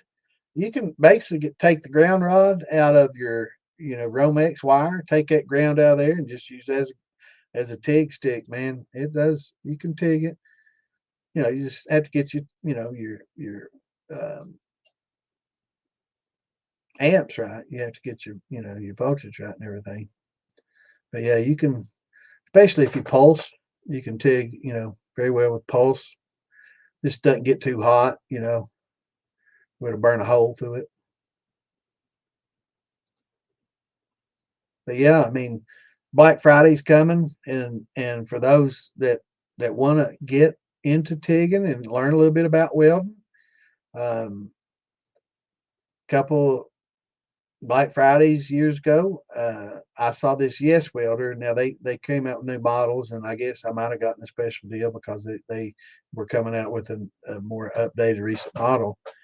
But I got a really good little Yes um, inverter TIG welder, AC/DC, 250 amp pulse, square wave. I mean, you look at what Miller and Lincoln would charge for the same exact one is like $3,500. I got it. This is normally like 900. I got it for half price, less than half price. It's 400 some dollars. And then I picked up a big tank of argon to go with it, and it did come with a pedal. So yeah, I think I paid 40 more for the pedal, which wasn't a bad deal. But the hell yeah, MIG's all right if you don't mind the splatter, in a messy looking weld. I mean, you can you can make it okay with a MIG, but it's just not going to be pretty. It's going to be rainbows with little splatters everywhere, even if you use the shielding gas. But I mean, it'll work. But I tell you what, if you want to make a video and get 50,000 guaranteed comments on it, do a welding video. They'll have every freaking welder that's even people haven't welded will make comments on it, man.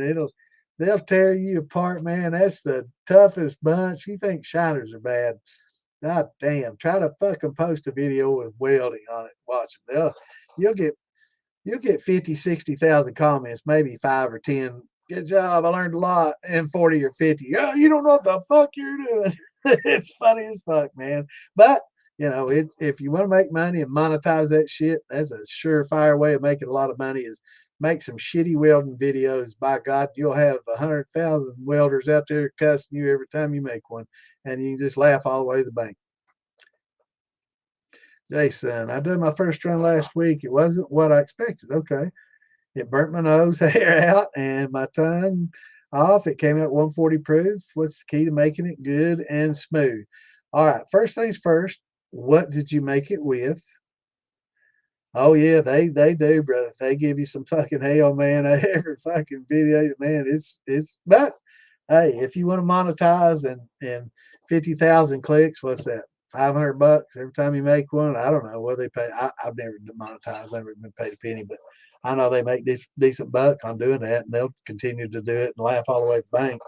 But what first of all, what did you mash in? What did you was this a sugar wash? Was this rum? Or was it a grain? Did you convert?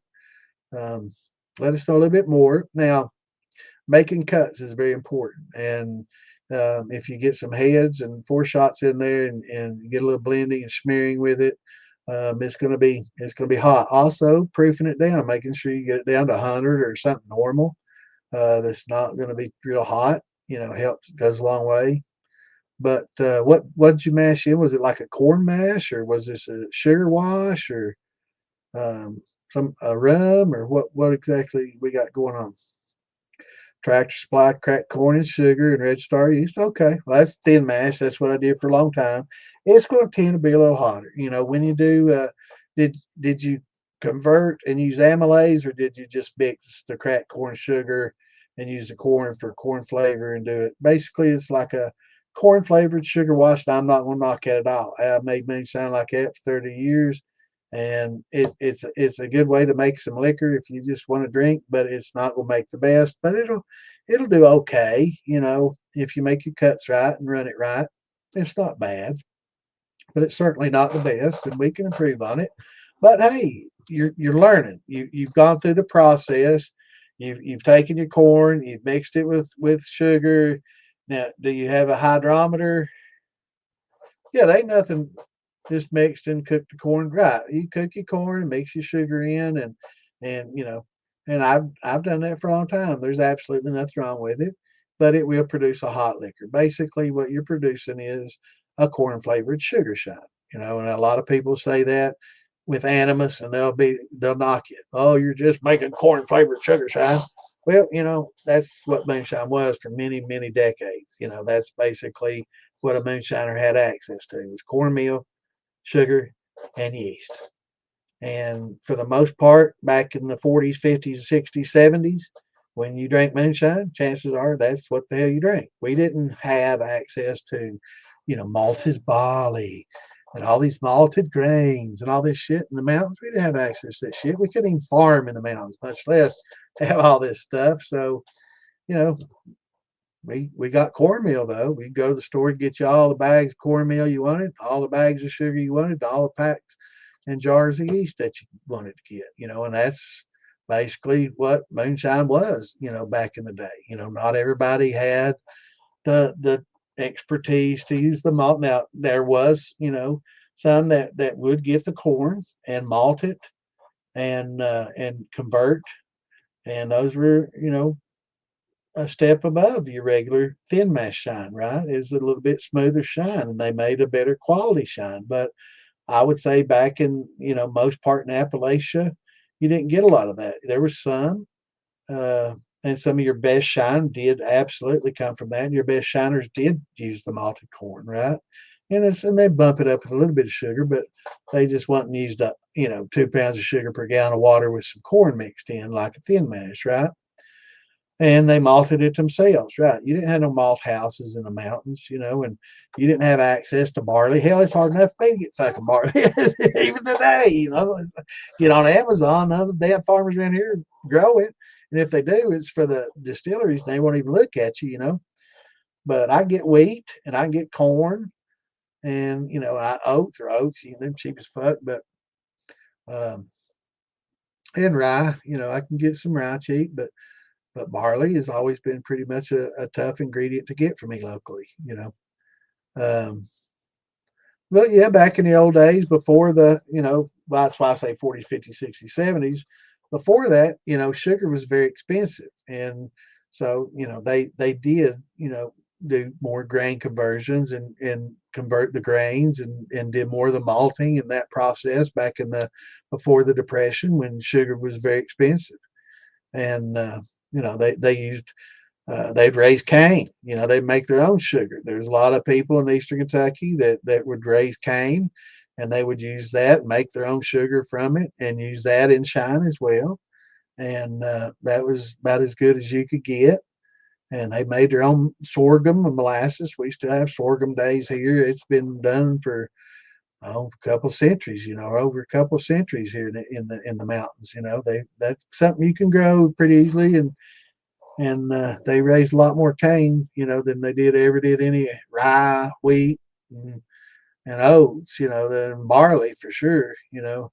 But corn was something that people raised a lot, and cane, and uh, and that's what they used a lot together. They used their cane sugar and their corn, and some knew how to malt and did the malting process, so it didn't have to use as much sugar, and they tend to be the shiners that had the best, smoothest. They'd win the competition, and people they charge more for their shine and get more for their shine.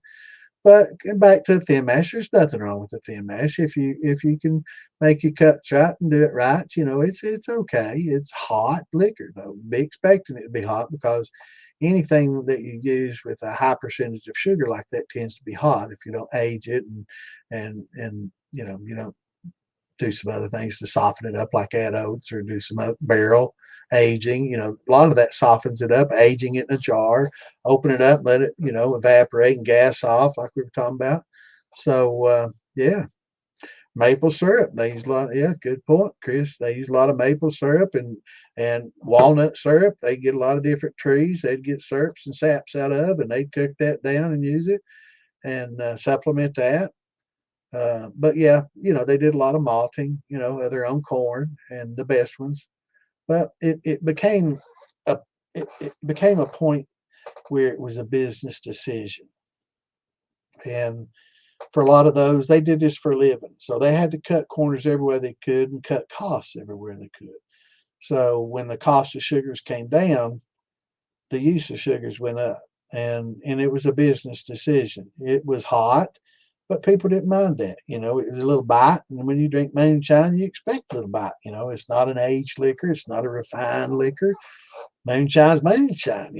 And when people drink, your white dog these days, when you do it right, they're like, that doesn't taste like moonshine because they're expecting something hot, right? High proof and hot. That's what people expect when they taste shine these days. So when I say, here, take a drink of my moonshine, they're like, well, that doesn't taste like any moonshine I ever drink. Man, that's pretty good. And it's like, well, this is what it's supposed to be. But yeah, there's nothing wrong with a thin mash. That's what you're doing. It's called a thin mash. Now we're going to take that a little step further. So when you cook your corn, instead of cooking it, we're going to try to, well, you can still cook it. If you can cook it at 185, 90 degrees without scorching it, and you're that disciplined and good where you can continuously cook it for 90 minutes without scorching it, that's awesome. But most people tend to scorch it and ruin the whole batch, because you just can't get away from, scorched liquor sucks. It's ruined. Fuck it. Forget it.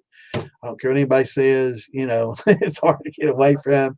You can, you can probably pawn it off on some people that just don't mind bottom shelf stuff, but column it, strip it, try to get every bit of that out you can, and it still don't taste bad. But if you can steep, or if you're good at cooking corn at a high temp for a long period of time, that's more power. But a lot of beginners aren't, and a lot of women tend to be better at cooking corn than men because they're used to stirring. They know how to cook it, and that's why women can make as damn good a shine as men can, because it's a cooking process, right? Cooking your mash up, but steeping. So if you can get water to a rolling boil, 210 plus degrees, and have your corn. So you're going to do start out, 2.5 pounds of corn per gallon of water, right? So you're going to get a whole bag of corn, 50 pounds. You're going to have 20 gallons of boiling water. Or you cut that in half, do half a bag with 10 gallons of boiling water, right? Roll and boil. And you're going to cook it in that. And you're going to, so if you got 10 gallons and half a bag, let's say, of that cracked corn. So you put about 8 gallons into your fermenter, and then you start adding that cracked corn. As you do it, stir it. If you got a drill with a mud mixer, a paint mixer, or anything like that, helps the process of keeping it stirred up real good. Add that corn into that hot ass water. And if you have a cooler that'll hold it all, that'd be even better because it'll hold that heat in. So you do 8 gallons instead of all 10. You hold 2 gallons to the side, and you put that corn in there and you stir it up good and get it stirred up good. Get all 25 pounds in your 8 gallons, and then let it sit. Keep the thermometer in there as it drops down to about 180. Start adding some of that 2 gallons that you got left over, boiling water, into that cooler or whatever if you have an insulated fermenter, even better. Big ass coolers are great for this. So add that hot water in there, stir it up, and keep it at 185 degrees plus for 90 minutes plus. 90 minutes to a couple of hours. And then when you're done with that, uh, you can dump the rest of the water in there. Or if you got like maybe a half gallon of water left by the time you're done doing that, if you use a cooler, you're going to use less water. If you're just using a barrel, you're going to tend to use more. So if you got a gallon left, save it. Just set it off to the side, measure it, and fill that full of cold water instead. So if you have a gallon of cold hot, you don't need it anymore because you've already cooked it. You've gelatinized your corn. You're ready to add your high temp alpha amylase. And what this does is it's going to convert all as you've cooked this corn, you've gelatinized it. Basically, you've removed all those starches out of those cells in the corn. You've removed them all, and you've exposed them so they become a gel. That's sugar. That's in a complex sugar is what that is. Those complex starches, those long chain starches, what they call them, are basically it's a sugar, and it becomes gelatinized, and it's a syrup that gelatinizes basically. So you add a high temp alpha amylase to that at 185 degrees and stir that stuff in, and immediately you'll notice it becoming liquidy. That's called hydrolyzing. You've converted those starches.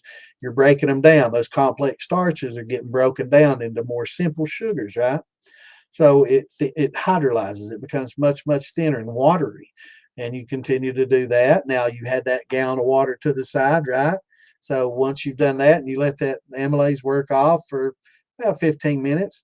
So if you had a gallon left over, you can add a gallon of cold water to that. Take that hot water out that you don't need, and you can add that gallon of cold water. That'll help you cool your mash down to the temperature that you're going to add your glucose. Now, some glucoamylase, you'll go in at 140, but it's good to hold it around 150, 155 for a little bit of time. So if you want to keep that hot water for that, when you let it cool off naturally, but it takes a long time. So a lot of people add a little bit of cold water to help it cool off and get it down to 155.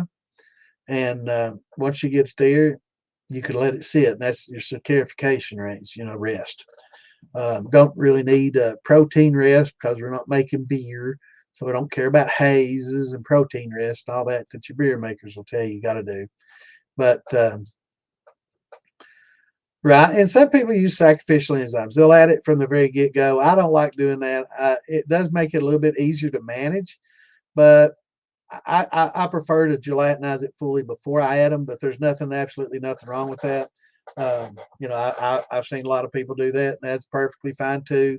It makes it easier to manage, but it's harder for me to tell how well of a gelatinization I'm getting because it keeps it thin, right? So I don't ever get to see it fully gelatinized, and I like seeing that. So there's no right or wrong there. You could do it either way. Some recipes will tell you just add it at the same time, and some will say wait. I prefer to wait because I want to see it gelatinized, but you don't have to. And that's a good point. So there's no right and wrong when it comes to a lot of this stuff. There's just methods and different methods, and it's all opinion and based on experience. You'll find whichever you like more. As long as when you get it down to a T, most people might add that alpha right off the bat, sacrificially, and you're not denaturing it. As long as you keep it at 185, it won't denature it, so it won't be a sacrificial. But you have to keep it close to 185. You don't want to get it over. And that's one thing, if you don't do that, you can tend to get it over and cook your corn gelatinized a little quicker, a little hotter, and you don't have to worry about that. But I like seeing it gelatinized, and I use a mud mixer. If you're using a paddle, by all means, add that amylase early on, because if you're fucking using a paddle, man, yeah, it's going to save you a little bit of strain on the arms. Yeah, it's going to be a workout if you don't. But I've gotten where I use the old mud mixer these days, and it's easy peasy. But so yeah, if you're using a paddle, you might want to add that. You might want to do the sacrificial and add that HTL and add a little bit extra, or add some and thin it out and then add some more later when it's all done. But yeah, there's no right or wrong for that either way. But when it gets down to 150, 55, you can let her rest a while during your your saccharification rest and let those starches work. And about 140, some of your glucoamylase will say add it at 140. Some of the glucose that they produce out there is best at 100. So definitely read your labels. Um, and if you're planning on using, adjunct grains, of course, when you start getting the 155 range is when you start thinking about adding some of your adjunct grains as well. So, like your rye, your wheat, especially if if you're using anything malted that can denature if it gets too hot, you have to be really careful about your temperatures at this point in time. So, you definitely don't want to, kill off any of your um, natural enzymes. So I'm going to turn the chat off for just a second here. So this chart's available on the Moonshine Militia and the DIY Shining Stuff page. If you're not a member of either, probably easy to get into the DIY page. But if you want in the militia, just tell them that you follow our podcast and you want to join, and they should let you in. But definitely in the DIY page, it's pretty much wide open. But this chart shows you, this is the temperature. So you see the barbells, right? You see the left circle and the right circle, and then you see a line. So it shows you a range that you can add each of these different grains, and that way you don't denature them. The little barbell, the round part to the right of the line, is the upper limits where you begin to denature the natural enzymes. They call them, endogenous enzymes, meaning it comes from within the grain. And so any of these, you need to stay within these ranges if they're malted and you've activated the natural enzymes in there. If they're not malted, you're not going to be utilizing any of their enzymes. If it's malted and it's been treated like chocolate malt or some of these others, crystal malts and all those have been denatured, so it doesn't matter. They don't have any natural enzymes anymore. So when you get in this range, then you start thinking about adjunct grains. If you're going to start adding them, this is the point where you start adding them. And then, 140, and once you hold those, like if you're adding adjunct grains, you want to hold them for 30, 60 minutes, right? And use a little bit of that hot water to keep it at the 145, 150, whatever the range they have is. And let's see, like your malted barley, there is right in the middle of it, at 150 average. So, you keep that thing at 150 for your malted barley, and you should be fine. And then after about 60 minutes, rest. Add a little bit of hot water to maintain that 150. Then you can let it cool a little bit, and then if you got malted rye, you can add it at about 140 plus, and that's about the time that you're going to add your glucoamylase. Right? So if it's on the label, now always check your label, because different glucose and different high temp alphas and alpha amylase, depending on what you're getting, they all have different temperatures. So always refer to your label and add it at that temperature. Don't add it at a higher temperature. It'll denature it, and you won't get the utilization of it, right? So, but do add it at the upper level. So if it says 155, add it at 155. not 165, not 160, but 155. Try to maintain that because that's the highest point that it will.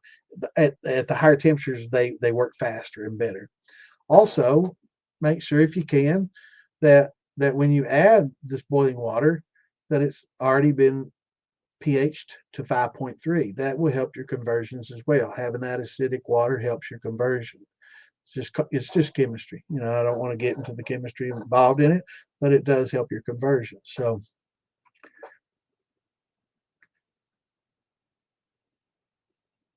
yeah, and it is. It's very time consuming, and it is an art. It is.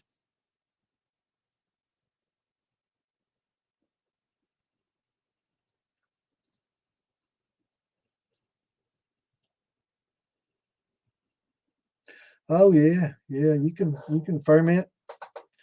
Sorghum's good stuff. We have a sorghum festival in West Liberty here. I had cousins that used to raise cane all the time, man. They had a big old huge cast iron press that they'd feed that sugar cane in, man. And it was designed for a mule, but they didn't own a mule. So guess who did it? And, all the kids got stuck out there. We liked it. They made it like a game. So it was fun, right? Yeah, for a while. But it was a lot of work walking that thing around in circles. I think eventually they probably rigged up a lawnmower or something to do it, riding mower or something to do it.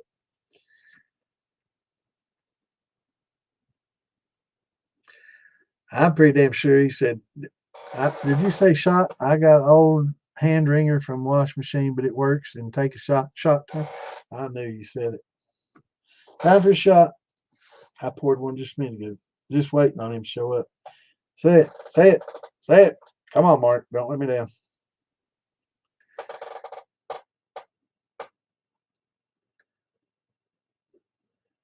Yeah, it doesn't grow well up here in the Great White North. That's good. Sweet potatoes even better. Now, there's a lot of good natural enzymes and amylase and stuff in sweet potatoes. So you have to handle those very carefully when you cook them. And you can utilize the amylase in the potatoes if you don't overcook them and overheat them. If you cook them properly, they'll break themselves down and make their own starches, just like malted corn will probably malt about 85 to 90% of itself, but it just doesn't hardly have, if you perfectly malt it, it still doesn't have enough to do itself, but it gets a lot of sugar out of itself. That's why, you not get a good gravity even alone, but you start adding some other grains that does help a lot. Hey, it takes some time, and I've got a little how to that I posted. Join the Moonshine Militia or DIY shining stuff. Again, in the file section there at the top of the page, it's on Facebook. At the top of the page in the file section, you'll see something. Let me see what it says. Let me pull this up here. It's and I've got to get my multigrain done. I keep promising to get that done. I keep promising myself I got to get this apple done. It's just I'm so busy. Simple instructions for beginners mashing in cracked corn or ground cornmeal using the steeping method is the name of the file. So if you read that file and you follow it to a T, um, you'll get a decent conversion. So you'll want to get the high temp amylase. You can get it off Amazon or fieldbilly.com or North Georgia. And I hate mentioning a lot of people because just like last week, I was talking about a lot of different steel makers will make these copper heads for you, caps or whatever. And I generally only name Phil Billy because Phil Billy's our sponsor, and he runs the militia. This is his page. We post this on his page. He takes care of all our stream, costs and all this stuff, which is expensive. So he's basically a sponsor. So it's yeah, it's on Facebook. I'll post a link here in just a second. So I'll mention him left and right all day, but I generally don't mention a lot of the others because inevitably every time I do, I'll forget somebody. I'll forget Tracy. I'll forget Adam. I think I forgot Appalachian, and I think last time I forgot to mention Ozark still works. And my buddy Wayne, and it's like, damn, and I think by the time I saw his comment, it was like 10 minutes later and he'd already left. I hope he wasn't mad.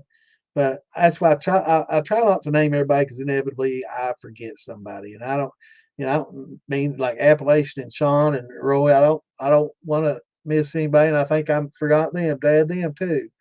And that's why I try not to add a lot of names or do that because inevitably you're going to forget somebody and piss somebody off, and that's the last thing I want to do is make anybody mad at me. Good God, everybody gets mad at me for everything else I do. I talk too much and I don't know. Sometimes I rub people the wrong way. I don't know, but I try to keep everything cool and laid back and fun. And sometimes I'll forget things, and I'm sorry if I do. Or sometimes I'll interrupt people when I'm drinking, and I don't mean to. I just want to get what I want to say out because I'm getting old and I forget shit, man. And I'll sit there and think, and I want to listen to what they're saying, but at the same time, I'm repeating myself in my mind.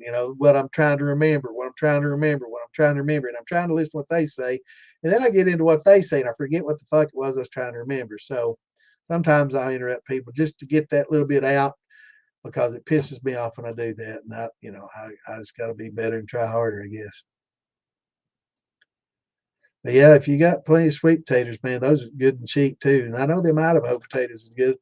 But yeah, you treat those just like anything else. I know a lot of people that have been making vodka and they didn't use amylase. And I'm like, bro, use that alpha and that beta. If you want to use some grains, you can add a little barley to it and get some malts in there with it, or just use your liquid and liquid high temp and liquid glucose. But you can definitely get a lot more out of those, if you do. And so it's managing those starches. It's a good thing to try to do, and they did. They're like, damn, that's the best. That's the best I've made yet. And so they changed their recipes a little bit, and they start using the enzymes, and they just weren't they weren't thinking. They just used the potato. And they would get some natural. I guess maybe they threw in a little glucose or something to do the alpha thing or whatever, and they got some natural sugars out of it, added sugar to it to get the gravity up, and then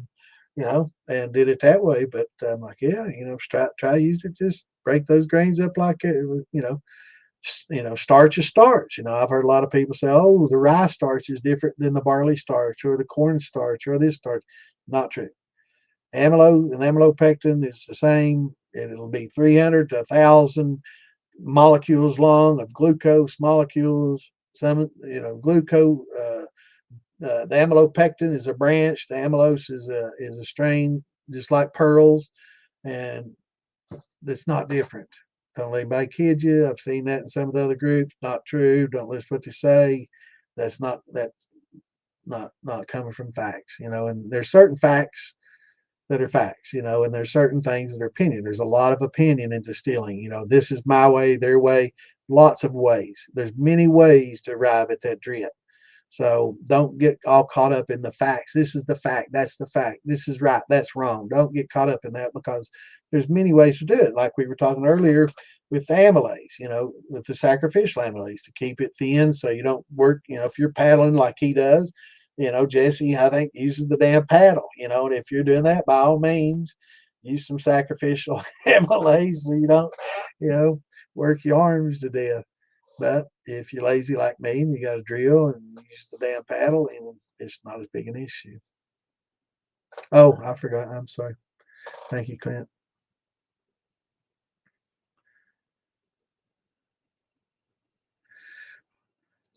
Chinese steel. I had to say it, brother. That's Chinese steel. Just get you a Chinese pot, and that's about the best thing you do. Cheapest. Or keg. Get you a keg. Keg steel is probably the cheapest way. Get you a beer keg, 15 gallons, best, cheapest steel you can have. Get you a stainless column to go along with that. Uh, yeah, now, yeah, the there is difference in the grains themselves. I'm not saying that, but the actual starches themselves are the same. The amylose and amylose pectin will vary in percentages amongst the two different ones, but they're the same. But yeah, glycemic index, the GI, on rye and some other things will be different. So you're going to have some different beta glucans and other things in there that are different, and you're going to have a different GI if you're looking at just the sugar content. Yeah, it's going to be different for sure. Thank God, man. Mark, you let me down, brother. I begged you to say it. Yeah, they do.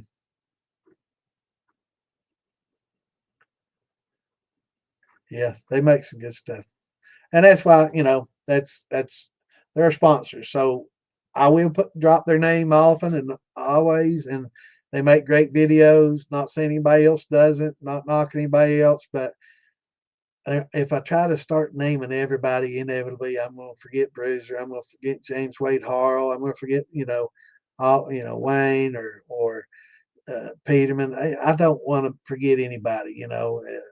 Adam, Trace. I don't want to forget anybody. So I try not to do the name thing because I don't have a list. I guess I could have a list here and just go down the damn list, but I just try to be on the safe side. Just say, you get that from old Phil Billy. That's my, we're all brothers, we're all friends, but that's a word from our sponsor. Mark, I'm looking through all this damn chat and I still ain't seen it yet. So thank you, Clint. Thank you, Mash Bro. Shots.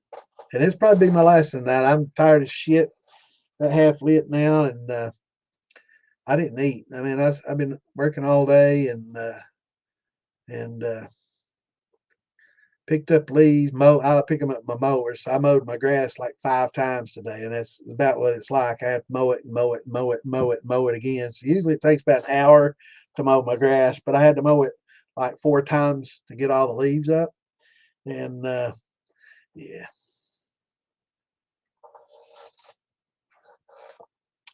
So that's what I've been doing all afternoon since about 2 to 7. Then jumped in the shower and then rushed down here to get all this done, you know. So, and I know I about did fall off the fucking roof, man. I came one hair. I mean, it's miraculous. I didn't. My left ankle curled over. I mean, I was headed over, and everything in me, man. I just threw my weight back and didn't fall, man. It was very, very, very close, and it happened right as I sent Ann in to look for some trimmers so I could trim a damn branch off that's touching the roof that I need to get off there. I'll have to do that when I put up the damn Christmas lights, I guess. Damn. Whew, that's a big day, bro. That's about a 12-hour at least drive, ain't it? That's 60 times 12 is 720. Yeah, it's a long haul, bro. All right, you know where to find us, Jason. So every Saturday and Wednesday, 8 Eastern time, we're gonna be here. So if you got your questions, you're still hunting. Well, that's good, man. I was telling him about that deer you shot.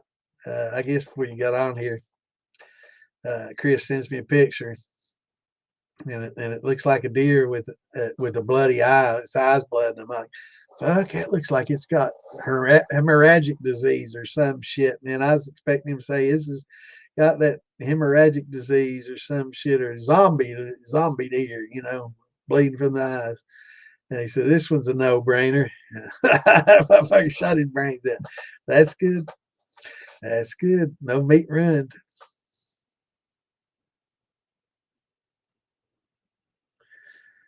Yeah. Yeah. Mine ain't that far up. Mine's like 12 feet probably. But it wouldn't have been pleasant for an old man to hit, Yep. All right, brother. We'll see y'all Wednesday, this same time, this same place, same bat channel. Let me post the DIY. If y'all want to join this DIY page, it's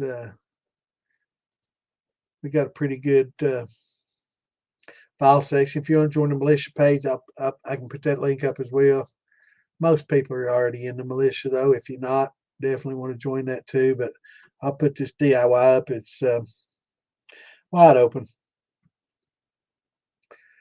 Just answer the questions. We basically let everybody in there. If you're going to the militia, make sure that you list me, or if you watched podcast last night, just say, I follow y'all's podcast. I want to join, and old Santa said to come here, or, Damon and Wayne said to come in, so, but yeah.